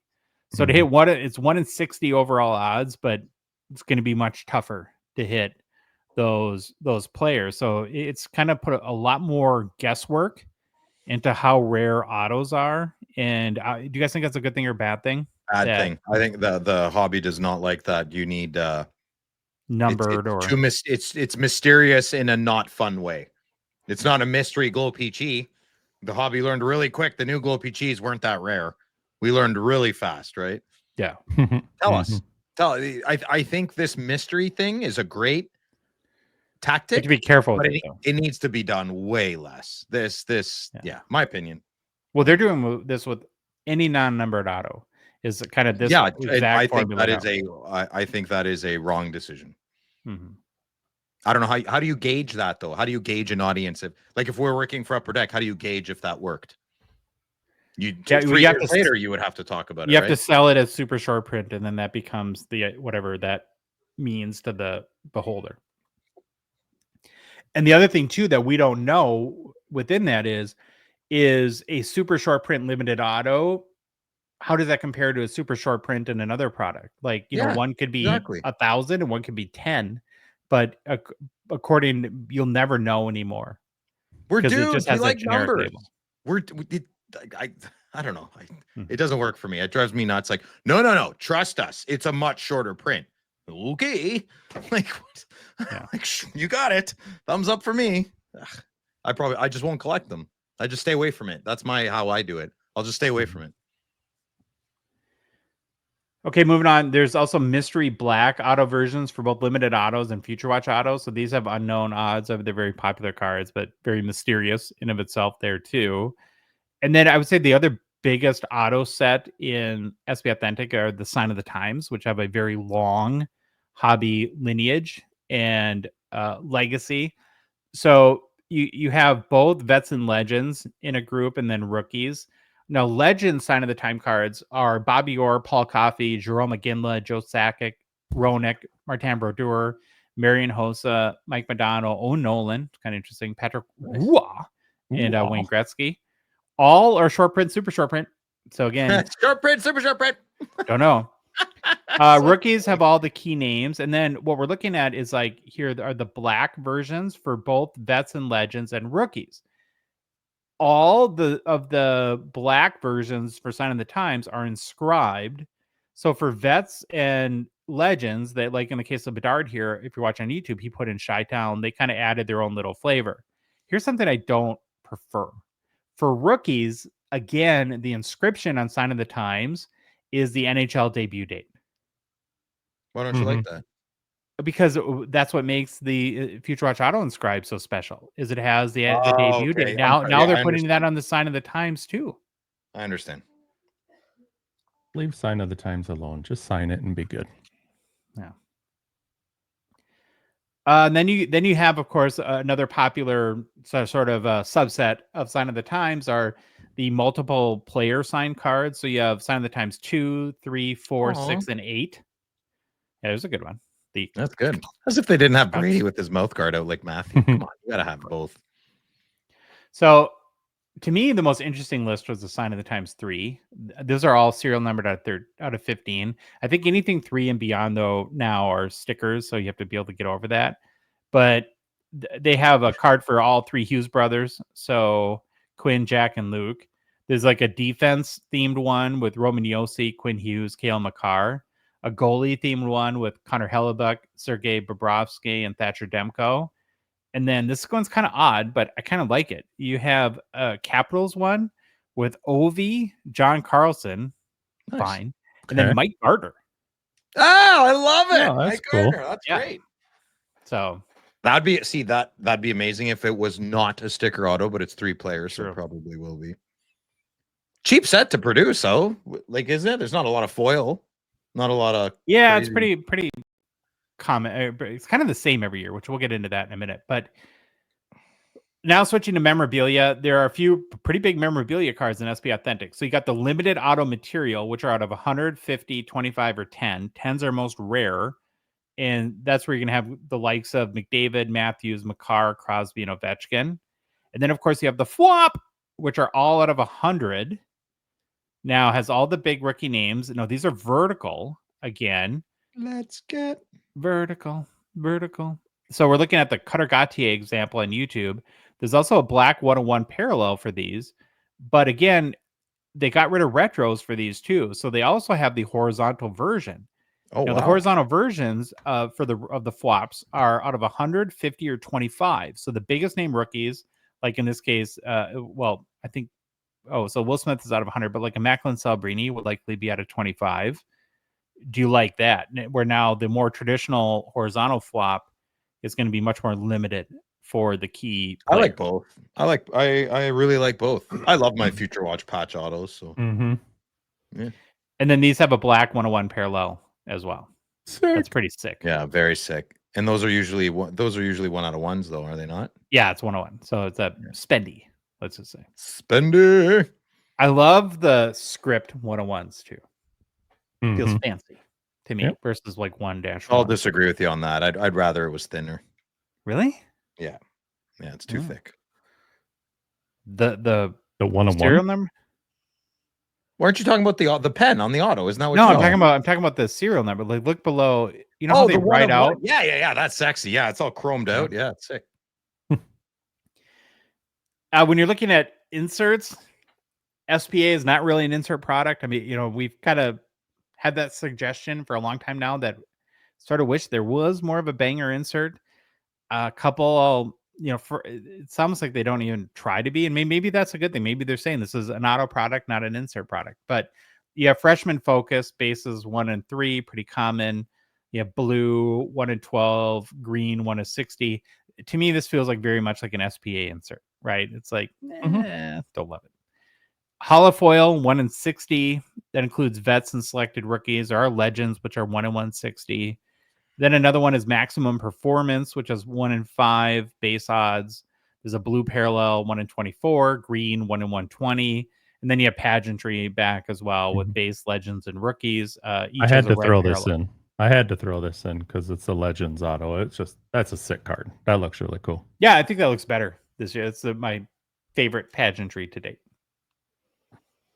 So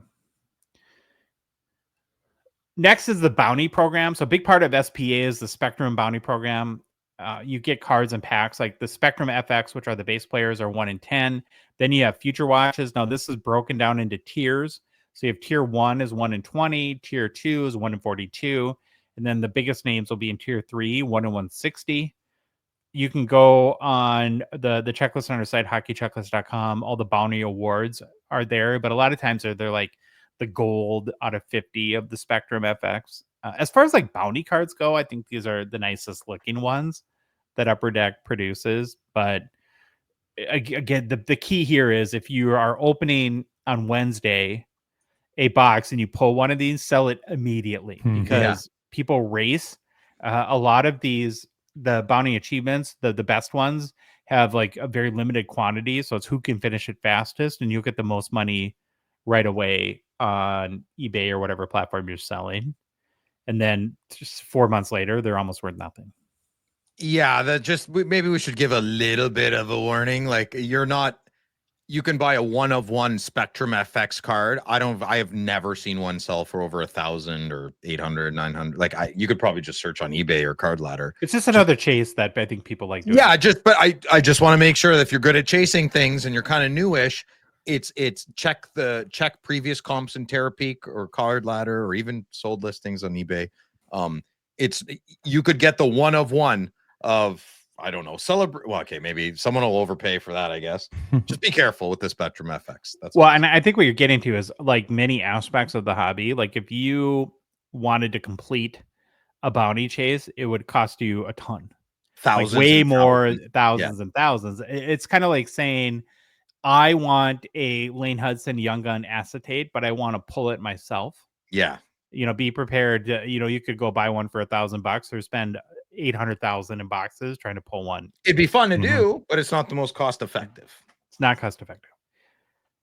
Then there's updates. So again, as an auto-driven product, it makes sense there's going to be updates because every year players get slow about sending their cards back to Upper Deck. And they're all listed again on our checklist site. But this one's funny, though. They even have an update from 2010-11. Whoa, who is it? Matt Duchesne chirography out of 50. So if you've been working on completing that chirography set for 15 years, I guess it's really good news. I'm probably going to hit that card next Friday or this Friday. Probably. Okay, here's what to expect in a hobby box. 1 Future Watch Auto rookie card out of 99, hard signed. 1 additional autograph, maybe sign of the times, marked of distinction, or one of the parallels. 1 Spectrum FX bounty card. 10 limited red parallels, either base cards or Future Watch cards. 4 pageantry cards. 1 pageantry red parallel. 10 insert cards from collaborations, Maximum Performance, or Freshman Focus, and 1 numbered insert or rare tech insert card. You can pre-order your boxes in Canada right now at mintank.ca for $250 Canadian or $240 Canadian, sorry. They'll ship to you anywhere in Canada, of course, and if you're in the US, boxes are looking at like $160. So I wonder if this is a tariffed kind of product, because that seems a little more spendy in Canada. Yeah, but maybe that's just the dollar conversion too. It's been pretty stark lately. It's never really been cheap. I don't really know. I'm not a big SPA guy, so I don't really know what it comes in at normally. Even if you get 1 Future Watch Auto card per box, can't you tell the print run from that then? How many players are in the set? Times it by 999. You're done. Well, the cup you can, right? Because the cup has base cards are all out of 249. Think about that. Yeah, I know that. I know you can for the cup. I'm saying SPA. Probably. You could get a close estimate anyway. Well, you're ChatGPT boy. Why don't you figure it out after? Wow. Louis, I feel like that was hurtful. Okay, so I have 2 overall questions. It seems like that eliminating retros and going to horizontal versions for Future Watch Autos and flops, Future Watch Auto patches, that we're all on board with at least them trying that and seeing how it goes. Is that I think it's a great idea. The consensus? Yep. I think it's great. I think they should keep trying more things. It's a set. I don't want the set to go away. I just want it to be completely revamped. The next kind of comment or question for you guys is, I don't know the answer to this. It seems like with SP Authentic, you have the least variation from year to year. That to some extent, it kind of always looks the same. What I can't figure out, well, first of all, you can tell me if you agree or disagree with that. But what I can't figure out is that a good thing or a bad thing? I think that's a good thing. Keeps a little history intact. Mhm. Follows a theme, right? You can make all the Fast and Furious movies. When was it 11? They all have a theme, whether you like them or not. It's good to stick to the theme. Why did Snow White not do well? It didn't stick to the theme. You got to stick to it. Here's what I don't like, and then Louis, you can chime in. What I don't like, I appreciate what you said, and that does appeal to me, and that makes sense. What's always bothered me a little bit about this product. So you're on your show, right? Yeah. And you're opening your box on Friday night, and your Future Watch Auto is in the second pack. How excited are you to open the rest of the box? I'm not. I don't. It just feels like a one card box to me a little bit. Yeah, I'm kind of like that all the time though. Like open Parker's Champions, I get a bad auto in the third pack. I'm like, every box is like that. That's not a reason. Well, how would you fix that then? Add 3 Future Watches in a box? Well, I know if you had like a couple cool insert chases or yes, I agree with you on that. Yeah. To put Hockey Heroes, like the flagship, the insert. Make Hockey Heroes a really nice acetate card. Put some legends in there. Throw that in SPA. Mm-hmm. Just give me Billy. Just let me run SPA next year. I'll make it special. Cut the budget in half. I'll make you sell out quicker. Yeah, right. What do you think, Louis? What was the question? Well, first of all, it's the one product that seems to change the least from year to year, and then I just feel like it's kind of a one trick pony, right? Where it's a one card box, and I wish there was something else that got me really excited. As beautiful as a Future Watch Auto or Future Watch Auto patches, that got me excited about the product. Yeah, no, I agree with you. It is kind of a one shot, but I'm into the Sign of the Time stuff too, so I like that. But Fair. Other than those two, I don't know. And you do get your 2 autos, right? I mean, that's I guess a differentiator for it. So yeah, I don't. It's fine for me. You do so much more with it. SPA, like put more acetates in there. The rookie breakouts from flagship. Hey, Phil, it takes them. Phil, yeah, but sorry.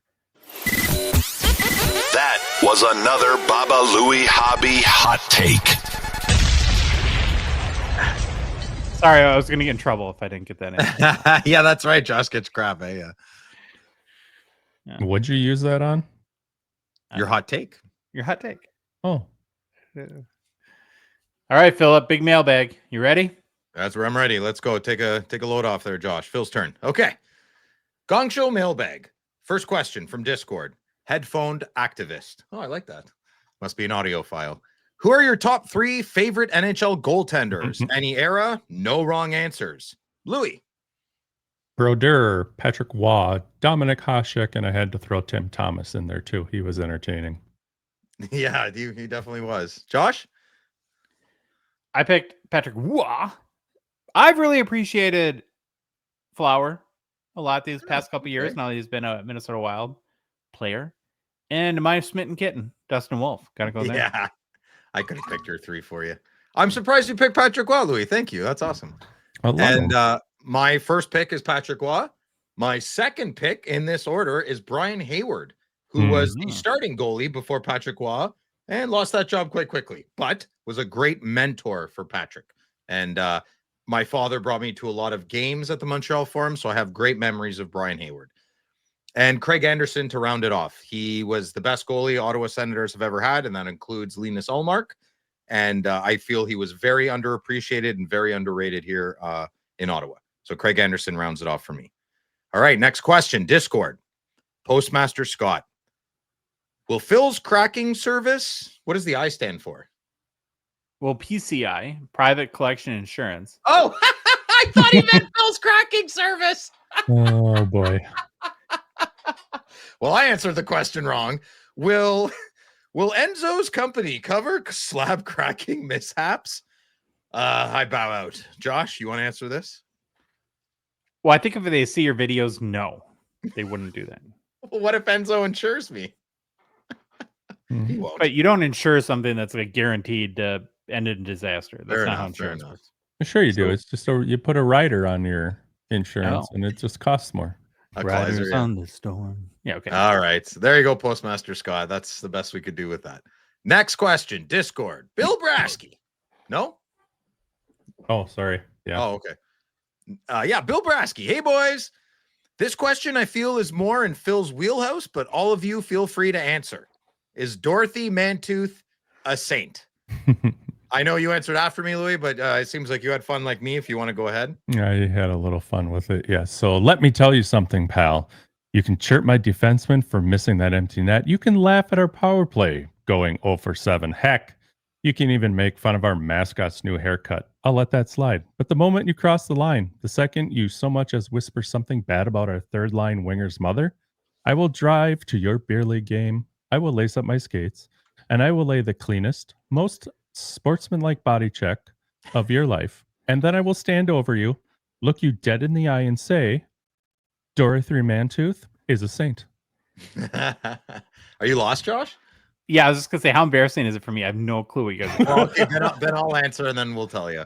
Okay. So my answer to you, Bill Brasky, is according to Wes, Dorothy is indeed a saint.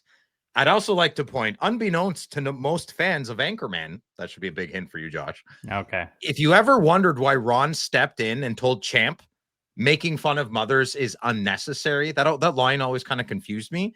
So it's possible, which is actually true, that Dorothy Mantooth is Ron's biological mother. This information was disclosed in a deleted scene DVD extra. I do feel I need to say, for Chandler, who's a friend of our group here, so I was kind of hanging around the side of us. Chandler's the young guy. He's Dave's nephew. He's always kind of around. He doesn't get invited, but he's always there. And so Chandler, and for Chandler's friends, a DVD is a digital video disc. It is round and it is shiny plastic that stores movies, music, or shows, or computer files, data. So I thought I would, kill two birds with one stone and educate some of our group. And Chandler, you do get invited by us. You just got to remember, Phil doesn't invite you because he hates Mario Lemieux and young people. Tyler Toffoli. Tyler Toffoli. Okay. And young people. I have a young person in my house. I love him. Okay, next question. North Stars Fan 23 from Discord. I am struggling a bit with patience in collecting. How long should you wait to find a card in the condition that you want before you just settle and buy the best one you can find? This is particularly challenging for me in vintage collecting, as it is tough to find cards with good centering and no tilt on the card. Yeah, I hear you, brother. After all, though, isn't the point of collecting to own the card? Thanks for a great show, especially Phil.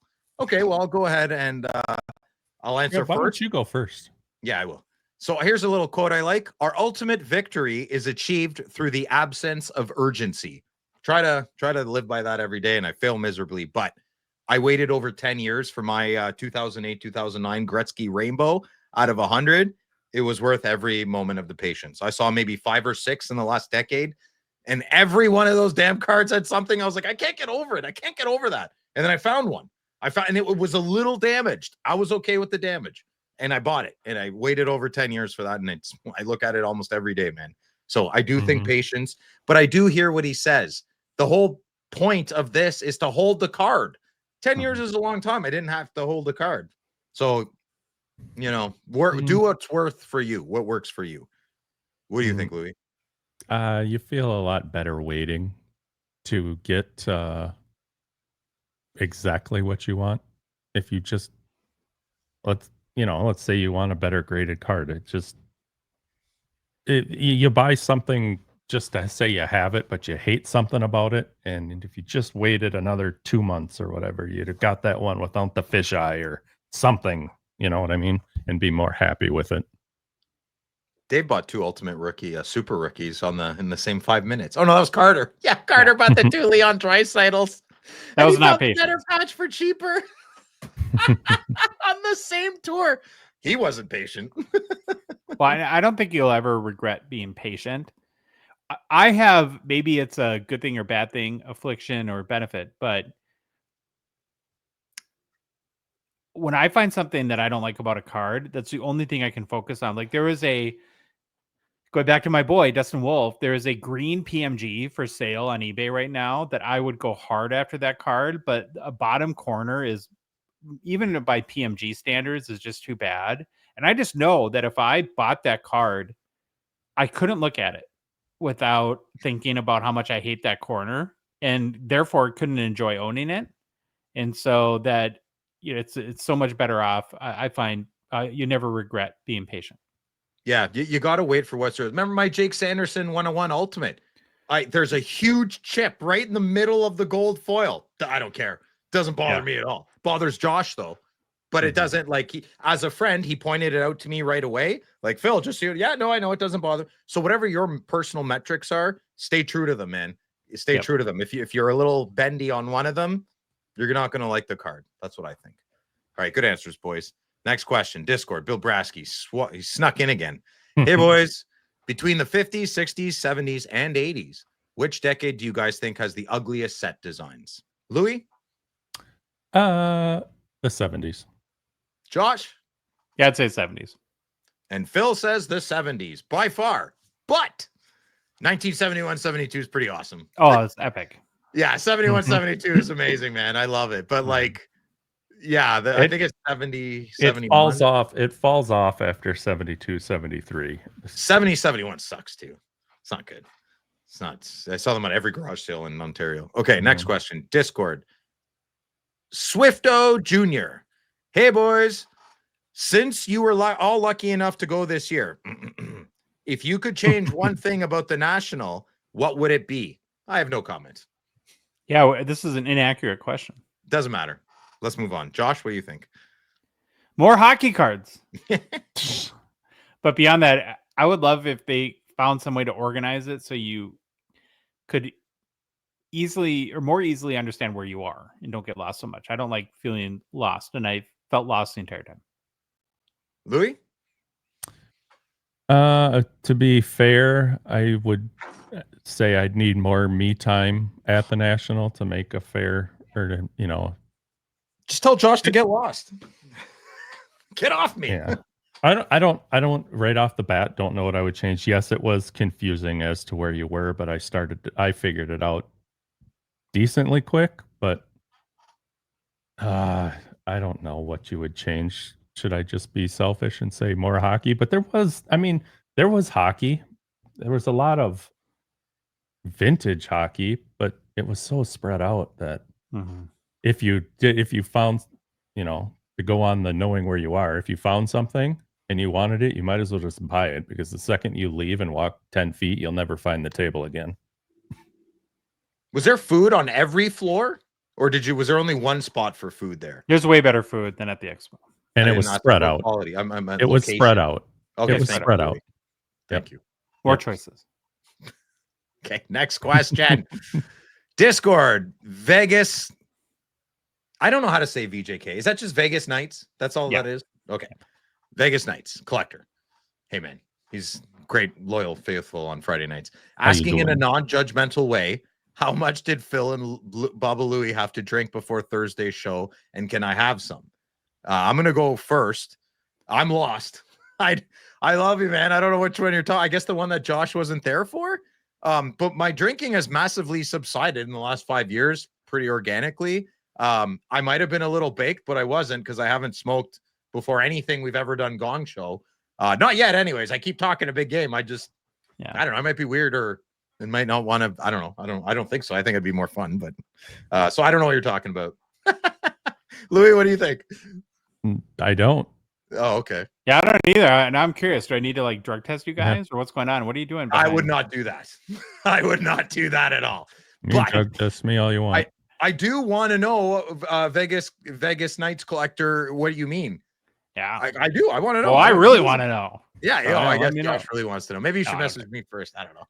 I didn't think the show was that bad. If that's, I don't think he means bad. I think he was silly. Oh, like off the rails or something. I don't know. Yeah, I don't know. Maybe he was doing it to get Josh to question us. Who knows? I like it though. I like it. All right. Well, till next time, Vegas collector, you let us know. Discord, Mr. Brinklow. All right, boys. You're an NHL rookie sitting down, a hand auto, 999 Future Watch autos. Knowing that you are signing 1,000 cards today, show us on paper what your autograph would look like. Mr. Brinklow with the best question all year. Love it. Yeah, big fan. Louis, you want to go first? Nope, Josh is first, because he's the first one up. Louis will tell you goes first. So here's my auto, and I'm an overachiever, so I went the extra mile and added the inscription that I get asked for most often. Well, my mile's longer than yours, buddy. Wow. That's a nice autograph, Josh. No thanks. Yep. Mine's been that way forever. Oh, I like yours. Except for the number. I don't use that anymore. What was the number for, Louis? Your volleyball team? Yep. This is a LDL now. His cholesterol? I don't know. What? That's the Just bad say, I'm just saying, like, LDL. you know, we're done in our sports and careers. So what numbers would we? Producer 22. Thank you. There you go, kid. Mm-hmm. Awesome, man. You guys have great autographs. That's awesome. Nice. And then, yeah, there's mine. But Yours then looks like the Stussy logo. Remember that company? Stussy, No. yes. My logo is my logo. Doesn't it look like that, Louis? Oh, What are yeah. you talking? You put your sushi in your mouth and be quiet. Hold on. and then I went the extra mile and I made myself a little hockey card. You went the extra mile. You guys didn't have a number, huh? You must have sucked. I was 35 in basketball. I was 14. 14 was my number. Hmm. Yeah. All right, back to the questions. That was a great question, though. Thanks, That was man. fun. Okay. Well, I hope some witch out there is not predicting our future. She's like, Raven's toe and a club's foot. Okay, anyway. Okay, Instagram. Sports Card Professor 7. Maybe he's friends with Card Collector 2. Hi-oh. Okay. With the wax pickups, you No, I made... think you No, skipped one. you're one I got to did? go back to. You got to go I'm back sorry. to Vegas Card VGK. Collector. He snuck in again. Yeah. Should I feel a tad bit greedy, whorish, for wanting to get as Whorish? many of a I don't particular think- no, card No, as I no. can? He's not whorish. Oh, hoarderish. Okay, let's start over. Yeah. Should I feel a bit... No, wait. Crap. Okay, hold on. Focus, Marsh. Should I feel a tad bit greedy, hoarderish, for Thank wanting to get as many of a particular card as I can? In my case, I want to have as many of the 23, 24 Eichel seismic golds out of 50 as I can get my stubby, fat fingers on. I love this guy. I know getting them all is impossible, but I want to own more than anyone in the world. Or am I depriving others of card-based joy? I'll go first. As someone who's very similar like you, I struggle with this a little bit as well. But at the end of the day, anybody else can do what you're doing, brother. So it's fair game. Fair game. I will say this. You might want to be a little tighter-lipped about it. That's all. I've been in a couple of awkward conversations where I'm like, yeah, blah, blah. And I, say what I got. And then the guy's like, well, I'm looking for one. I'm like, well, you're not getting one of mine. Well, keep I'm just looking. going to keep hoarding mine. Yeah. So I don't know if it's ethically a nice thing. But here's the thing. If you get all 50, you dictate who gets what. It's like playing God. It's like gardening. I love it. It's like gardening. Gardening. Yeah. I feel like I'm playing God when I garden. Okay. Without you, they can't survive. Oh, boy. What? Yeah. Gardeners I don't understand know. what I'm saying. I just want to know what the Dolphins are saying. Me too, Louis. Me too. All right. Well, what do you think about this question about Vegas Card Collector, Louis? Go for it. Get them all, bud. I love it. Get See? what you want. As many, whichever it is you want. Go for it. Joshy Poo? All's fair in love and war in the hobby. Go for it. Gongshow approved. Go get your seismics. And Eichel. Come on. Great player, but I think he's an amazing player. But no, who's collecting Eichel seismic golds? You might be able to get all 50. I don't know. Wow. What? Wow. Oh, who's collecting Pinto? What, you want to pretend, oh, yeah, Pinto's a big... I know they're different players. One's world class. The other one's mediocre. Okay, next question.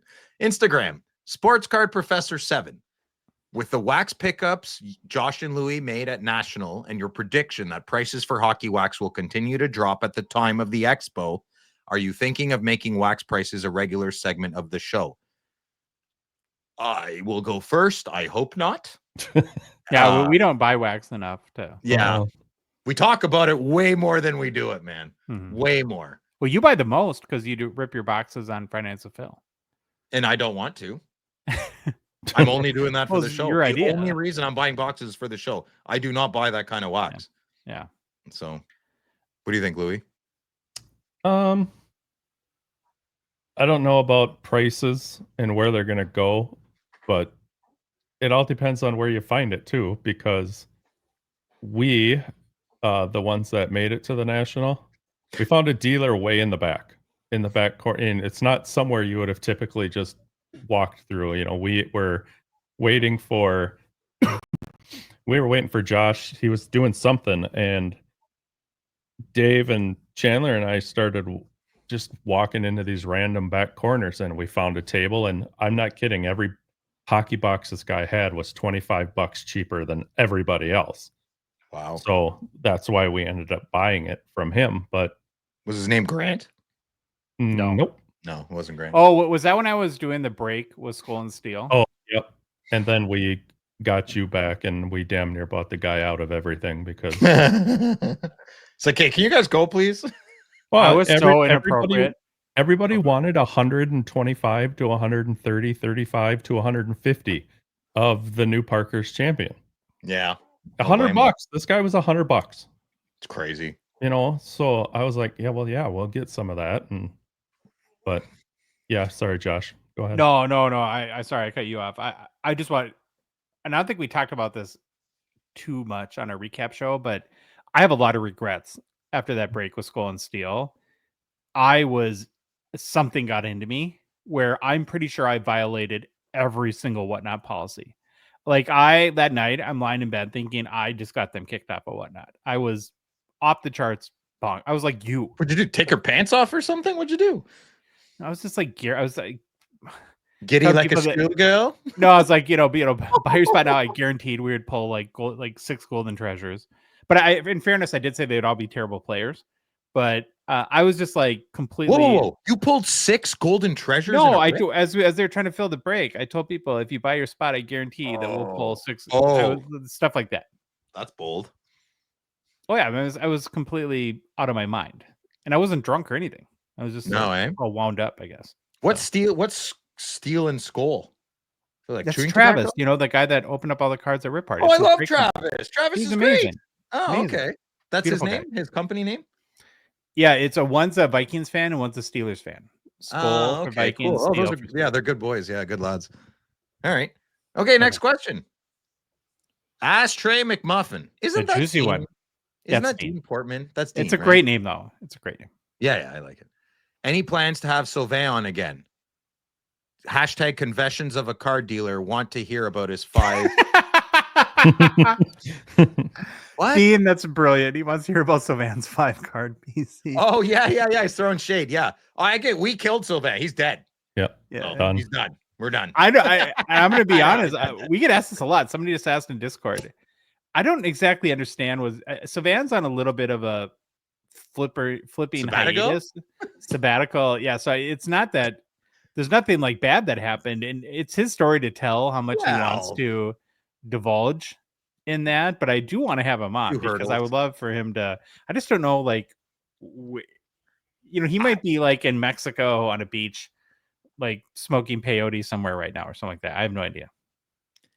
I don't think he's there. He better not be because I'm waiting for one of my submissions to come back. But I think he's figuring some things out that he needs to, and he'll be back bigger and stronger than ever on his choosing. Yeah. Mm-hmm.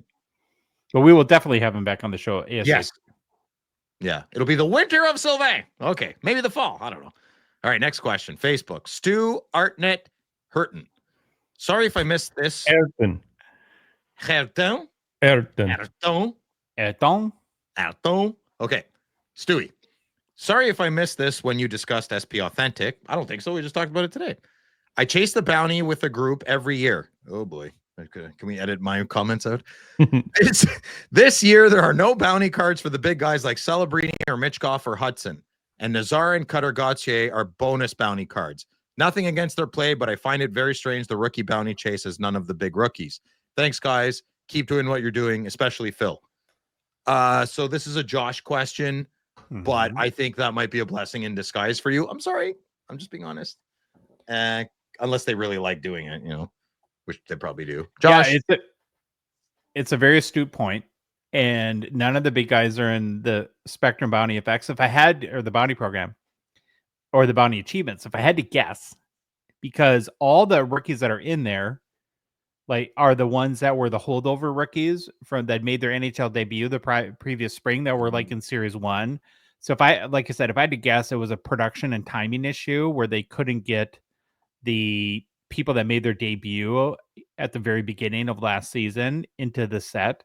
but yeah, I mean, if you don't have Michkov or Celebrini as part of your rookie bounty chase or rewards, it does lose a lot of sizzle, in my opinion. Mm. I see Louis referred you referred it to Josh as well. We're not big bounty guys, but Josh knows the stuff that's boring. Yeah.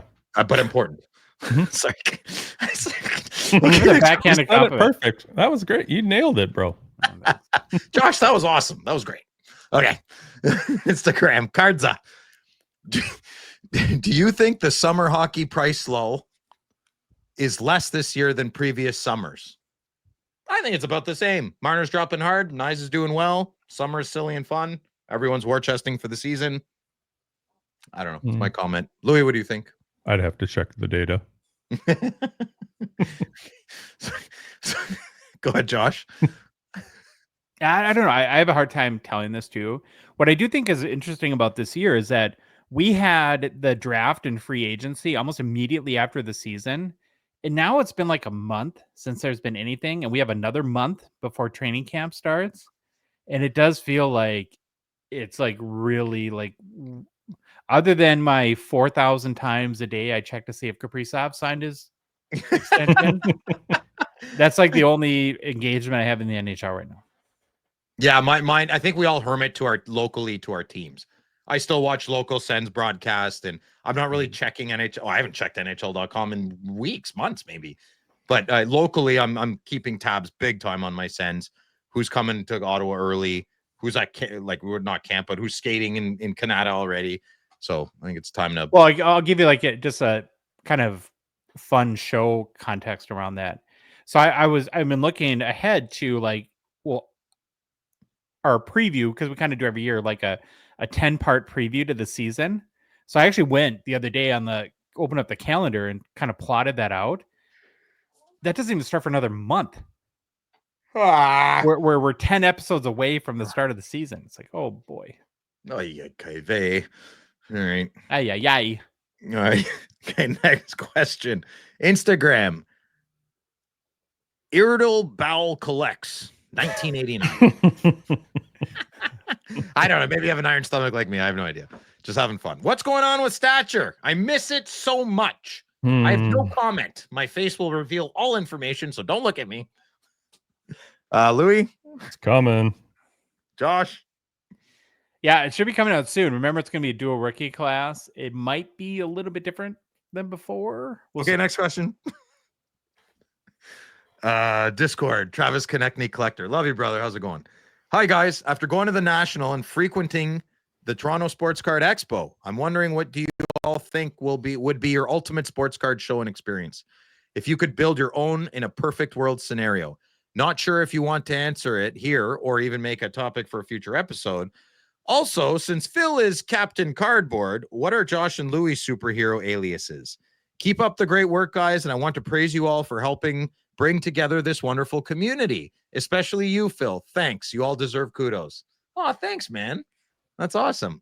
I'll go first because I'm very excited to go to the Saskatoon experience. It sounds like Carter and Justin are doing that very differently, and I'm excited to experience that. Paris of the Prairies. Can't wait to go to the middle of Canada and see what that card show experience is going to be like. If I had to pick Expo or National, I can't make a decision. I've never been to the National. And lastly, my friend's name is Captain Cardboard Conundrum. I do like Gongshow Glitch, but nobody else seems to. And groups can only have one captain. So Josh is delusional for a variety of reasons for what he is about to say. Go ahead, Josh. No. Yes. In a lot of ways, the Expo is kind of perfect for me. Like I do agree with Phil. I wish there was better food. Yeah, it's important. And I put out on social media for what superhero would I be, because I wanted to get the honest answer, and had many ladies chime in, and the consensus was Captain Sex Appeal. That's what yes. That's I'm not saying you're not big sexy. I'm just saying we can't have two captains. I did the hero costume first. You guys have to pick up the scraps. You can't. There's no captain. Captain's gone. All right. Well, Mr. Sex Appeal? Wow. No, big sexy. That's you. Big sexy. All right, big Jenny will like it. Oh, geez. What does JoJo want to call her, Louis? No. So both events, I think, have their place, but a hockey card show like the Expo, because that'd be my first choice, in the Sphere in Vegas would be ultimate. Ooh, I think Louis wins this question answering. Yeah, Phil wouldn't be able to go. So Yeah. But as for superheroes, yeah, I live in the real world, so no superhero for me. Oh, boo. No fun, Louis. Shots fired. That's fine. Do you know what that means, Josh? We just have to make him a costume. Challenge. Let's go. Challenge accepted. Louis is a big costume guy. He's already planning his Rip Party costume. Oh, Hey. baller. All right. Next question. Great questions, Travis. Great questions, everybody. Okay. Except you, Bill Brasky, who snuck in again. Oh, yeah. Jeez, Bill. Yeah, I know. Hey, boys. Hello. Since some of you were at the National. Oh, no. Did I screw up? No, that's me. Oh, okay. Whew, for once, it's on me. Okay. Hey, boys. Since some of you were at the National, what are some things that really grind your gears you see people do? For me, it's when people slam their plastic cases on dealer's glass showcase. Amen, brother. I'm right there with you, Bill. I feel those people should be taken a time out and told when you stop acting like a flaming bag of dog poop, you can return to the show. I love Bill. The questions this week are top notch. Bill, you're absolutely correct. I'd throw in a few paddlings too. That's a paddling, you know? Louis, what do you think? The worst thing is when you go up to somebody's table and, hey, I want to sell all my cards, so I'm going to drop my whole case and every freaking card I got on top of all your cases so nobody else can see what the hell they want to look at. They're walking by your booth. Accurate. It's the confidence that bewilders me. It's the 20. I mean, old guys and young guys do it too. It's the confidence of standing there so statuesque like. I don't know. I don't know why collecting cards gives people blind confidence. It's that, and then I got a new one at the expo in the spring expo. We did the spring, right? April. Yeah, we were there. Another one was, and it happened on maybe 3 occasions, but I can stick this one up there too. Me and another guy were going through, like, we'll just say dollar boxes just to keep it easy, going through teams, looking through cards, and there was maybe a foot between us. That's maybe a normal distance to stand next to somebody as he's going through stuff and I'm going through stuff. But I had guys like, oh, hey, can I squeeze in here really quick? I just want to grab my team. No, friggin' wait. We'll move on in a minute. So you're saying like you want urinal sort of rules as it applies to dollar boxes, like everyone have good. I think it's a first come first serve. If Louis is there, set up shop. I don't always circle around. I drove to Montreal. He was busy for 2 hours with other customers. 2 hours I waited. I had the time of my life. That's all Louis is saying, I think, is like, wait your turn. Well, yeah, I don't want like your urinal thing. Yeah, a little space. I mean, I don't want it to be Aaron Rodgers, Joe Buck close, but one in between. That's fine. Sure. So, Josh, I think I told this story. Maybe it was on the Slab Shark show, but not much has bothered me until we went to the National, where I had my 56 Jackie Robinson PSA 7 I was trying to sell, and I gave up, Phil, because what do you mean you gave up? I literally I thought this would be the perfect show to sell it. I went to like 5 dealers and I got a lecture every time. Oh, that's right. Yes, I'm sorry for Yeah. It was just like a lecture. Why though? Explain why. Well, why the card is stupid, how many these are, why this PSA 7 isn't good, how much you have to understand how much this booth cost. I had to come across the country. My wife wanted to come in. We had to buy lunch this morning. You know how much lunch is in Chicago? And it's just like, I don't want that. Buy the card or don't buy it, but don't lecture me like I'm, a 2-year-old. And you paid to get in there. Like you should have been like, do you know how hard parking was if you're not a dealer? Do you know how much it cost to get in here? You know how much? Like exactly. You know how much my gas was? Do you know how much my flight was? You know what my hotel cost? You know what this? I need a deal. Well, I'm sorry, but it was more than lecturing. It was like talking down at me. And then I just looked at Louis and I'm like, okay, I'm done. Slab Sharks it is, and just gave up. Yeah. Strong opinions for the expo. Good question, Bill. Okay, next question. Discord. PSA Pop 1. Next time you guys have Billy on, the upper deck guy, that's what we call him too. Can you ask him whose job it is to match the photo on the card with the jersey and patch? Oh, brother. Nothing is more off-putting than seeing a player wearing a different team jersey than the swatch. Even more than an off-centered shield, in this guy's opinion. Also, Phil, what is the best way to contact you? There's a trade I'd like to make. Thanks, boys. PSA Pop 1. I am struggling with communication this summer. I've dropped the ball on so many people. I don't know the best way to communicate with me right now until November is probably emailing Friday nights with Phil, but I'm like 18 emails behind, man. I get overwhelmed often, and the cards unfortunately take the biggest hit. I guess Friday nights with Phil at gmail.com would be the best. I do apologize, but once I'm done my season, I'll be much more attentive to listeners. Okay. And I'll answer the question since I keep talking.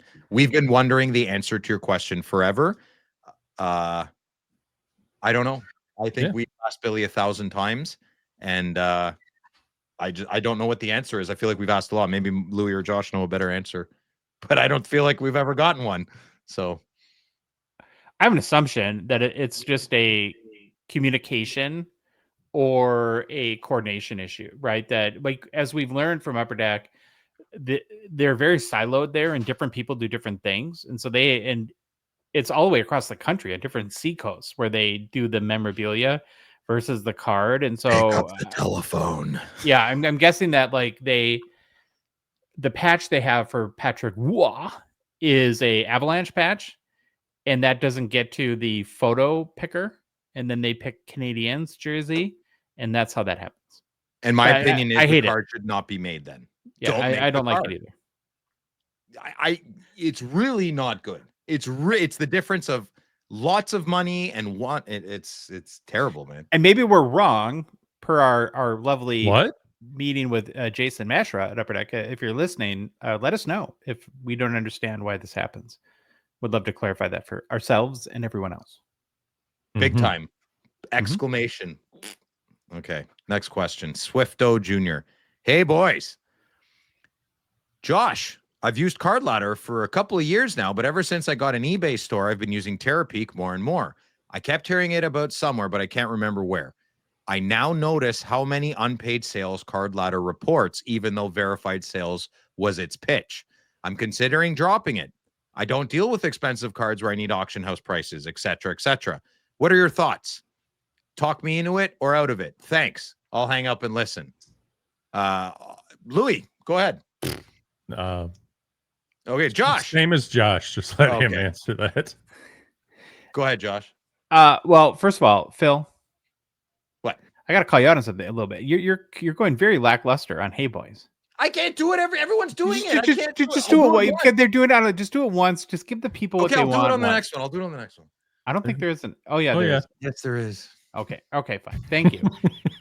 So here's the deal: the verified sales on Card Ladder are with the green check mark. Those are done by human beings, so they can't do every card, and they do. From what I understand, it's absurd what they do every day to do that. I don't know if that's changed, but there is in data. There's a term garbage in, garbage out. They're limited to all the flaws that we've talked about many, many times about like that eBay has with their reporting. And so what you have to do through Card Ladder, like anything else, is you have to go with sales that do not have the green check mark and verify those that are from eBay on Terapeak. I'm probably a horrible person to ask because I use Card Ladder as my number one tool in the hobby, and I'm a huge fan, and so I cannot give a unbiased opinion in that regard. My answer is a lot less intelligent than Josh's, as usual. Card Ladder is my god right now, and if it's a card I'm really going to go buy and I'm very serious, I just check Terapeak really quick. Well, medium quick. That's it. I love Card Ladder. I don't even notice the green check marks half the time. I just check it for other people, and I like bragging that I have a full membership. Okay. Next question. Discord. Mad Dog Nav 78. Hey boys. There you go. I love it. It makes me happy too. Okay. Use your favorite hockey slang word. Okay, I'll start that over. Use your favorite hockey slang word. I.e., aka apples, Chinos, whatever. And design an insert using that term. Ah, crap. Oh no, I got that second part. I want to go first. Yeah. Okay. I love calling the puck a biscuit It's one of my go-tos. That's my favorite. Or so my card I would like to make is carving up the ice or shoot the biscuit. I don't know, something like that. I would love to make a card that says, keep your head up. That used to be one of my all-time favorite hockey phrases, especially at the opposing team's blue line. Like every year, that was what was said as gospel. But now the word accountability is part of pedestrian leadership's axis of evil. So until things pursue excellence again, until we can be honest with ourselves and others, we look elsewhere for new words and phrases to say, because I can't say keep your head up anymore. All right, Louis? Dump and change. That's a good one. Oh, I like that.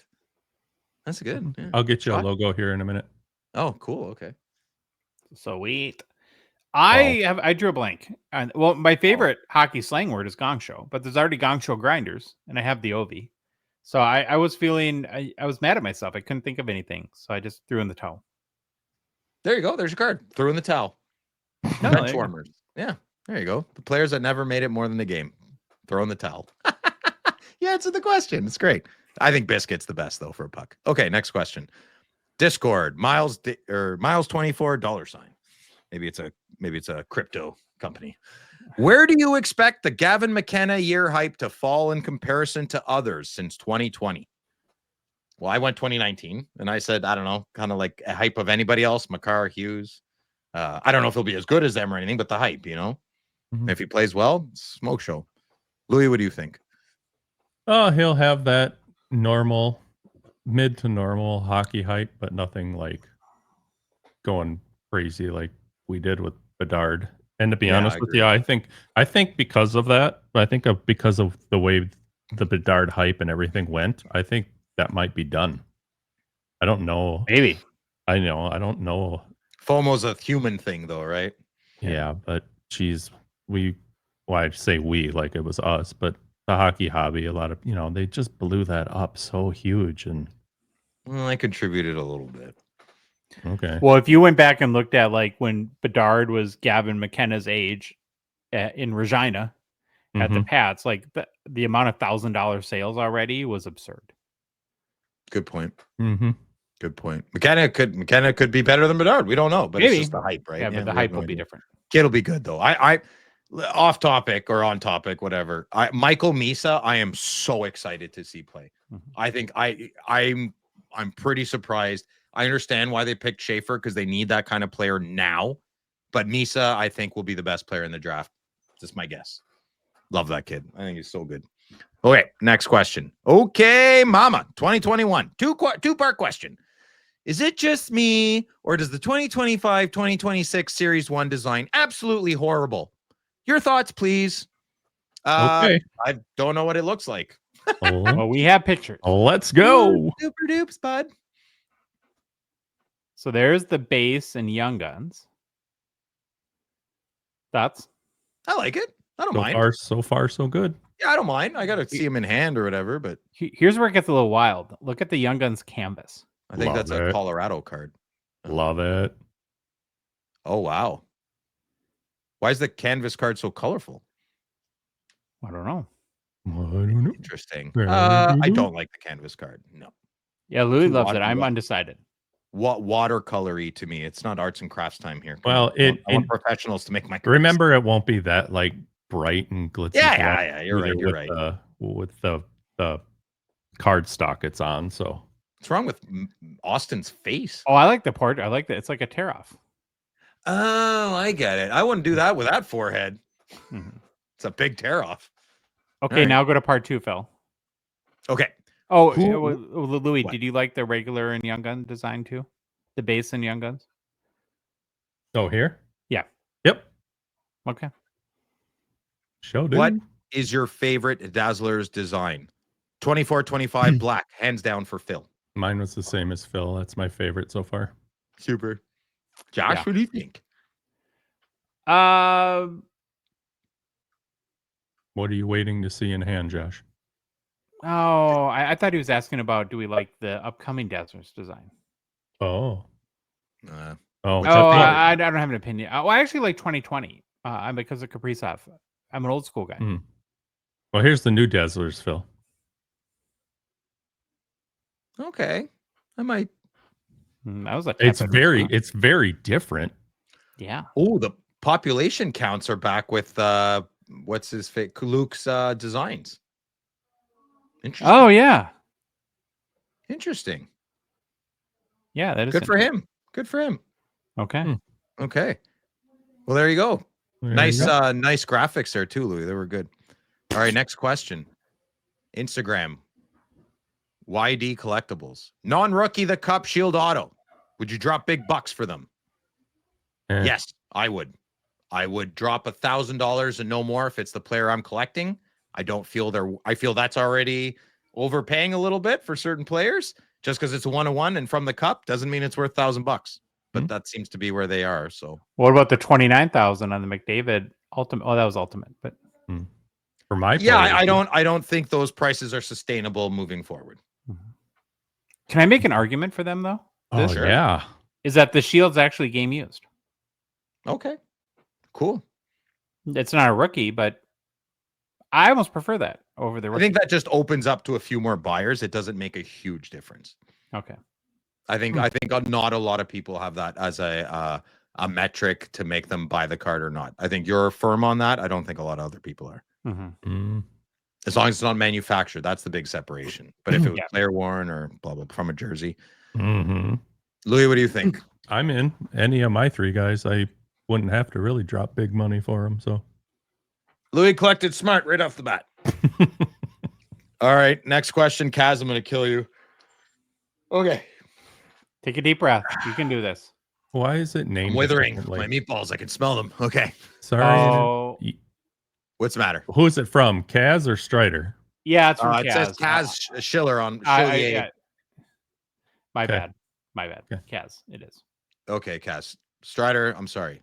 Sorry in advance, Sir Philippa. Yeah, I like you, so accepted. Overall, I know what you mean by shill bidding, but I'd like to bring up an example. What do you think of? Sorry, I just got to get a bit closer. It's a little small for me. I'm sorry. Okay. Overall, I know what like you mean. 400 words. Overall, I know what you mean by shill bidding, but I'd like to bring up an example. What do you all think about a bid that you're semi-glad gets outbid and you lose the auction? First and foremost, I've had clicker's remorse on a small select few cards. Most, though, I love, and this never happens, but for one example, you want a card at auction for $10. That's your absolute max. Someone nears it at 8, and you think, if someone outbids me, oh, well, I don't consider this a shill bid. Dad joke. But one could argue that my heart isn't truly in it, and it is not exactly a shill bid then. I think that it is simply how bidding works. If you want it cheap and someone is willing to pay more, then that's the market. Shill bidding in purest form is fairly easy to spot, and I believe that is why, as y'all have referenced, Slab Sharks has the ability to remove certain bids if they deem them that way. Whew. What? Yeah, you guys can answer that first. Is this where I put $10 in and that's all I'm going to pay? And if somebody else wants it for 11, then they get it. Great. And I'm okay with that. Or that doesn't make sense. Well, actually, I think what he was saying is I was talking about Louis about this last night. When there's cards that I find, like when I'm perusing eBay, Yeah. that I kind of want, Yep. and if they're really low, like let's say I think a card's worth $100, and I'll throw in like a $65 bid and be like, if I win it for I would be happy to pay $65 for this. And of course I would pay, but I don't want the card enough to pay the full float at 100. I don't consider that shill bidding. I just consider that opportunistic bidding. But maybe that is not shill bidding. No, not at all. I don't think. I think shill bidding is making a bid. See, you can't give a blanket comment like if you make a bid and you fully are not going to pay for it, that's a shill bid. Because there's two guys I know, they bid on their own cards, they put them at 0, and they bid to what they want right off the bat, right? So then when other people bid, it just keeps going. I consider that shill bidding. I personally consider that shilling your own cards improperly, immorally. I don't know if it's illegal. I don't really care for that word, but I don't know if it's morally sound. I personally don't feel it doesn't give me the good tummy test, right? I don't feel good on that. So I don't do it. I also don't do what you do, Josh. If I'm like, oh, that's $100 card, it's pretty low, and it's not a player I collect or a card I want, I never even think of bidding. So a lot of people bid differently, I guess, right? I think show bidding has to be context and malevolent intentions to get the most money for your card or your buddy's card. I think that's a shill bid. I think it's hard to define it exactly. Mm-hmm. So we're good on that? Great. All right. Instagram. Dan Gretting. Must be Dave's brother. When California Dave moves to Utah, does he have to change his name? I love this. His brother's trying to get him in crap. Go ahead. Josh. Well, okay, I'll take this. First of all, Dan. California Dave is not in charge of his name. That's not how this works. Yeah. And secondly, it will never change no matter where he lives. That again is not how nicknames work. Like if you have a friend, Fat Tony, and he loses 150 pounds, he's still Fat Tony. Mm-hmm. Yeah. For the rest of his life, right? Salerno. Yeah. Mm-hmm. That's the scariest Fat Tony Salerno. Okay. That's Josh is the captain, and he answered it. Tread lightly, Mr. Gretting. We got 2 of them now. We got 3 of them. Chandler. Is Chandler your kid? Smarten him up. Okay, here we go. Discord, Scorpion. How do you store unopened modern and old wax packs? Do you just shove them into a fitting top loader? What? A fitting top loader? How do you put a... Oh, I get it. Never mind. Sorry. Fitting top loader and put a team bag over it. Also, are there any good storage boxes for sealed packs? I don't know. Buy humidor. Yeah. I've always thought they would work. And just, I don't store any of my old wax in the basement. I keep it upstairs. It's the driest I find. Yeah. I've not had too many problems. Like I opened a flagship box just now. It's almost 10 years old. It's fine. I don't have a professional answer for this. It's above Louis' pay grade. Well, I don't actually. Oh, well, you what? Well, you. I don't know. Yeah, I don't know if I could keep a pack unopened.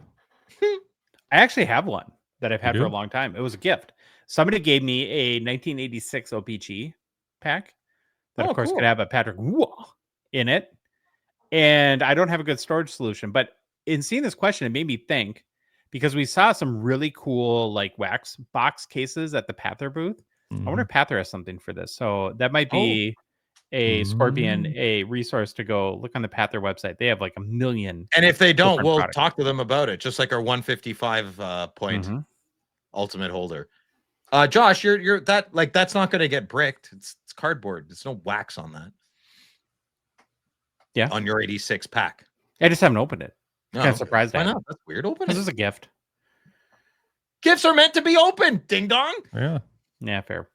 I just won't put anything in your box. Just leave his box empty for Christmas this year if you ain't gonna open it. Louis, next time you're over there, just open the pack, please. Nope. Okay. Jenny, they're picking on me again. Okay, here we go. Instagram, Siri Care. If you had Phil's balls to dress up for a mail day, what would be your costume? Well, I didn't have to answer this. I'm not gonna. First of all, they'd have to get bigger pants. Yeah. No, first of all, Phil's balls, gross. That's disgusting. Or amazing if you ask certain ladies. I would, your cousins don't count. I would dress up. Well done. All right. I would dress up as BabaLewi because he's my hero. Oh. Yeah. I don't think they want to dress up as superheroes. We'll figure something out. I think they should be Muppets myself. Anyways, before I throw up in my mouth, moving right along. Personal pickups. Last week it was personal pickup. Oh, yeah. Now it's ups. Left me. Both personal pickup and pickups is sponsored by Pather and the Ultimate Holder. It's called that because it really is the ultimate of all holders. They are what we trust to house our most beloved PC cards. Ultimate holders are made out of acrylic, not polystyrene. Gross. Ish.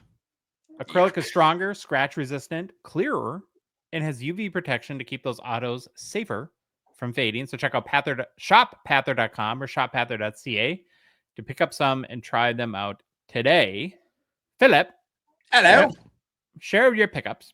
Oh, I got one. Yeah, it's not my card. It's Chandler's. Dan, it's a Grettings. Yeah. So I bought this card and shipped it to my house. Chandler still owes me money. It's nice to know he doesn't mind paying the interest on it, though. So, yeah, he got a nice Tyler Toffoli Golden Treasure, not an O-Pee-Chee Platinum. Yeah, not from Allure. And it's on my card, but it's in an Ultimate holder, and it looks bad great. So Awesome. BabaLewi. First one is a gift from a friend of ours. It's a 2024 O-Pee-Chee Platinum Mixed Media Krill. Oh, that's awesome. Yeah, great card. That's a wicked card. Yeah, man. And then the one I just got in the mail the other day is also 2024 O-Pee-Chee, but it's the premier Diamond Rainbow out of 75, Nico Hischier. One of the most underrated hockey cards of the year. Listen, good listener. If you're a player collect, get your 2024 O-Pee-Chee Premier Diamond. It's amazing. It's one of the best cards to hold in hand. My personal pickup is a gift as well from the same said good listener. Thank you very much. It's a card that I'm very, very excited about. I love these. The 24 O-Pee-Chee Platinum Houndstooth Krill the Thrill $1 bill Krill, y'all. Houndstooth. Yeah. Awesome card. And Phil got a gift too. Oh, good. What'd I get? I said I haven't decided if I'm going to give it to you. Yeah. Because I like it. What is it? It's the Crosby Mixed Media. Louis, go back. You got the Crosby of this one. Oh, this? I thought it was the FX. Oh, that's amazing. Who's this from? Oh, is it RM? RM? Yeah. I just don't want to say his name because I don't know if he wants us to do that. Yeah, that's fine, man. Thank you. That's amazing. I was getting jealous there. I was like, what's going on? Oh, it's amazing in here. That's incredible, man. Right. Thank you, man. That's amazing. Oh, I had a hard enough time giving Louis his, and I just don't know if I can do that again. So sorry. Yeah. Well, I like the Wild. You like the Sens a bit. I mean, we gotta come on. Give me the card. All right, I'll give it to you. Well, hey Phil, did you have fun? I know you love that. Oh question. God. Stop asking people that. Did you have fun? Did you have fun tonight? Have fun, Phil. Like most things I do, I will honor your request. I will stop asking everyone that, but I will ask you every time. I kind of like it because it makes me laugh. Phil, you have fun? I had fun. Hey, Phil. Hey, Phil. You have fun? I backfired miserably for the rest of my life. If you like the episode, please give a rating, review on Apple, Spotify, whatever podcast app you listen to us on. If you love the show, how can you not? BabaLewi's on it. And you want to support us, you want to chat with us every day on the Hockey Cards Gongshow Discord server, go make fun of Phil like everyone else. You can do it for as little as $5 a month. That's all it costs to make fun of Phil. And be one of the first 999 supporters of our show. You can do that by Patreon. Link is in the show description of both podcast apps and YouTube, and our Instagram, TikTok profile, and our website, hockeycardsgongshow.com. And then on Patreon, go to patreon.com and search for Hockey Cards Gong Show. We're a bunch of old guys and Chandler, who Phil hates, on social, but we're on social media. Oh, cute! You finally look better. You can follow us on Instagram, Facebook, TikTok, Twitter, and YouTube. And boys, the Hockey Cards Gong Show podcast is a production of Dollar Box Ventures LLC.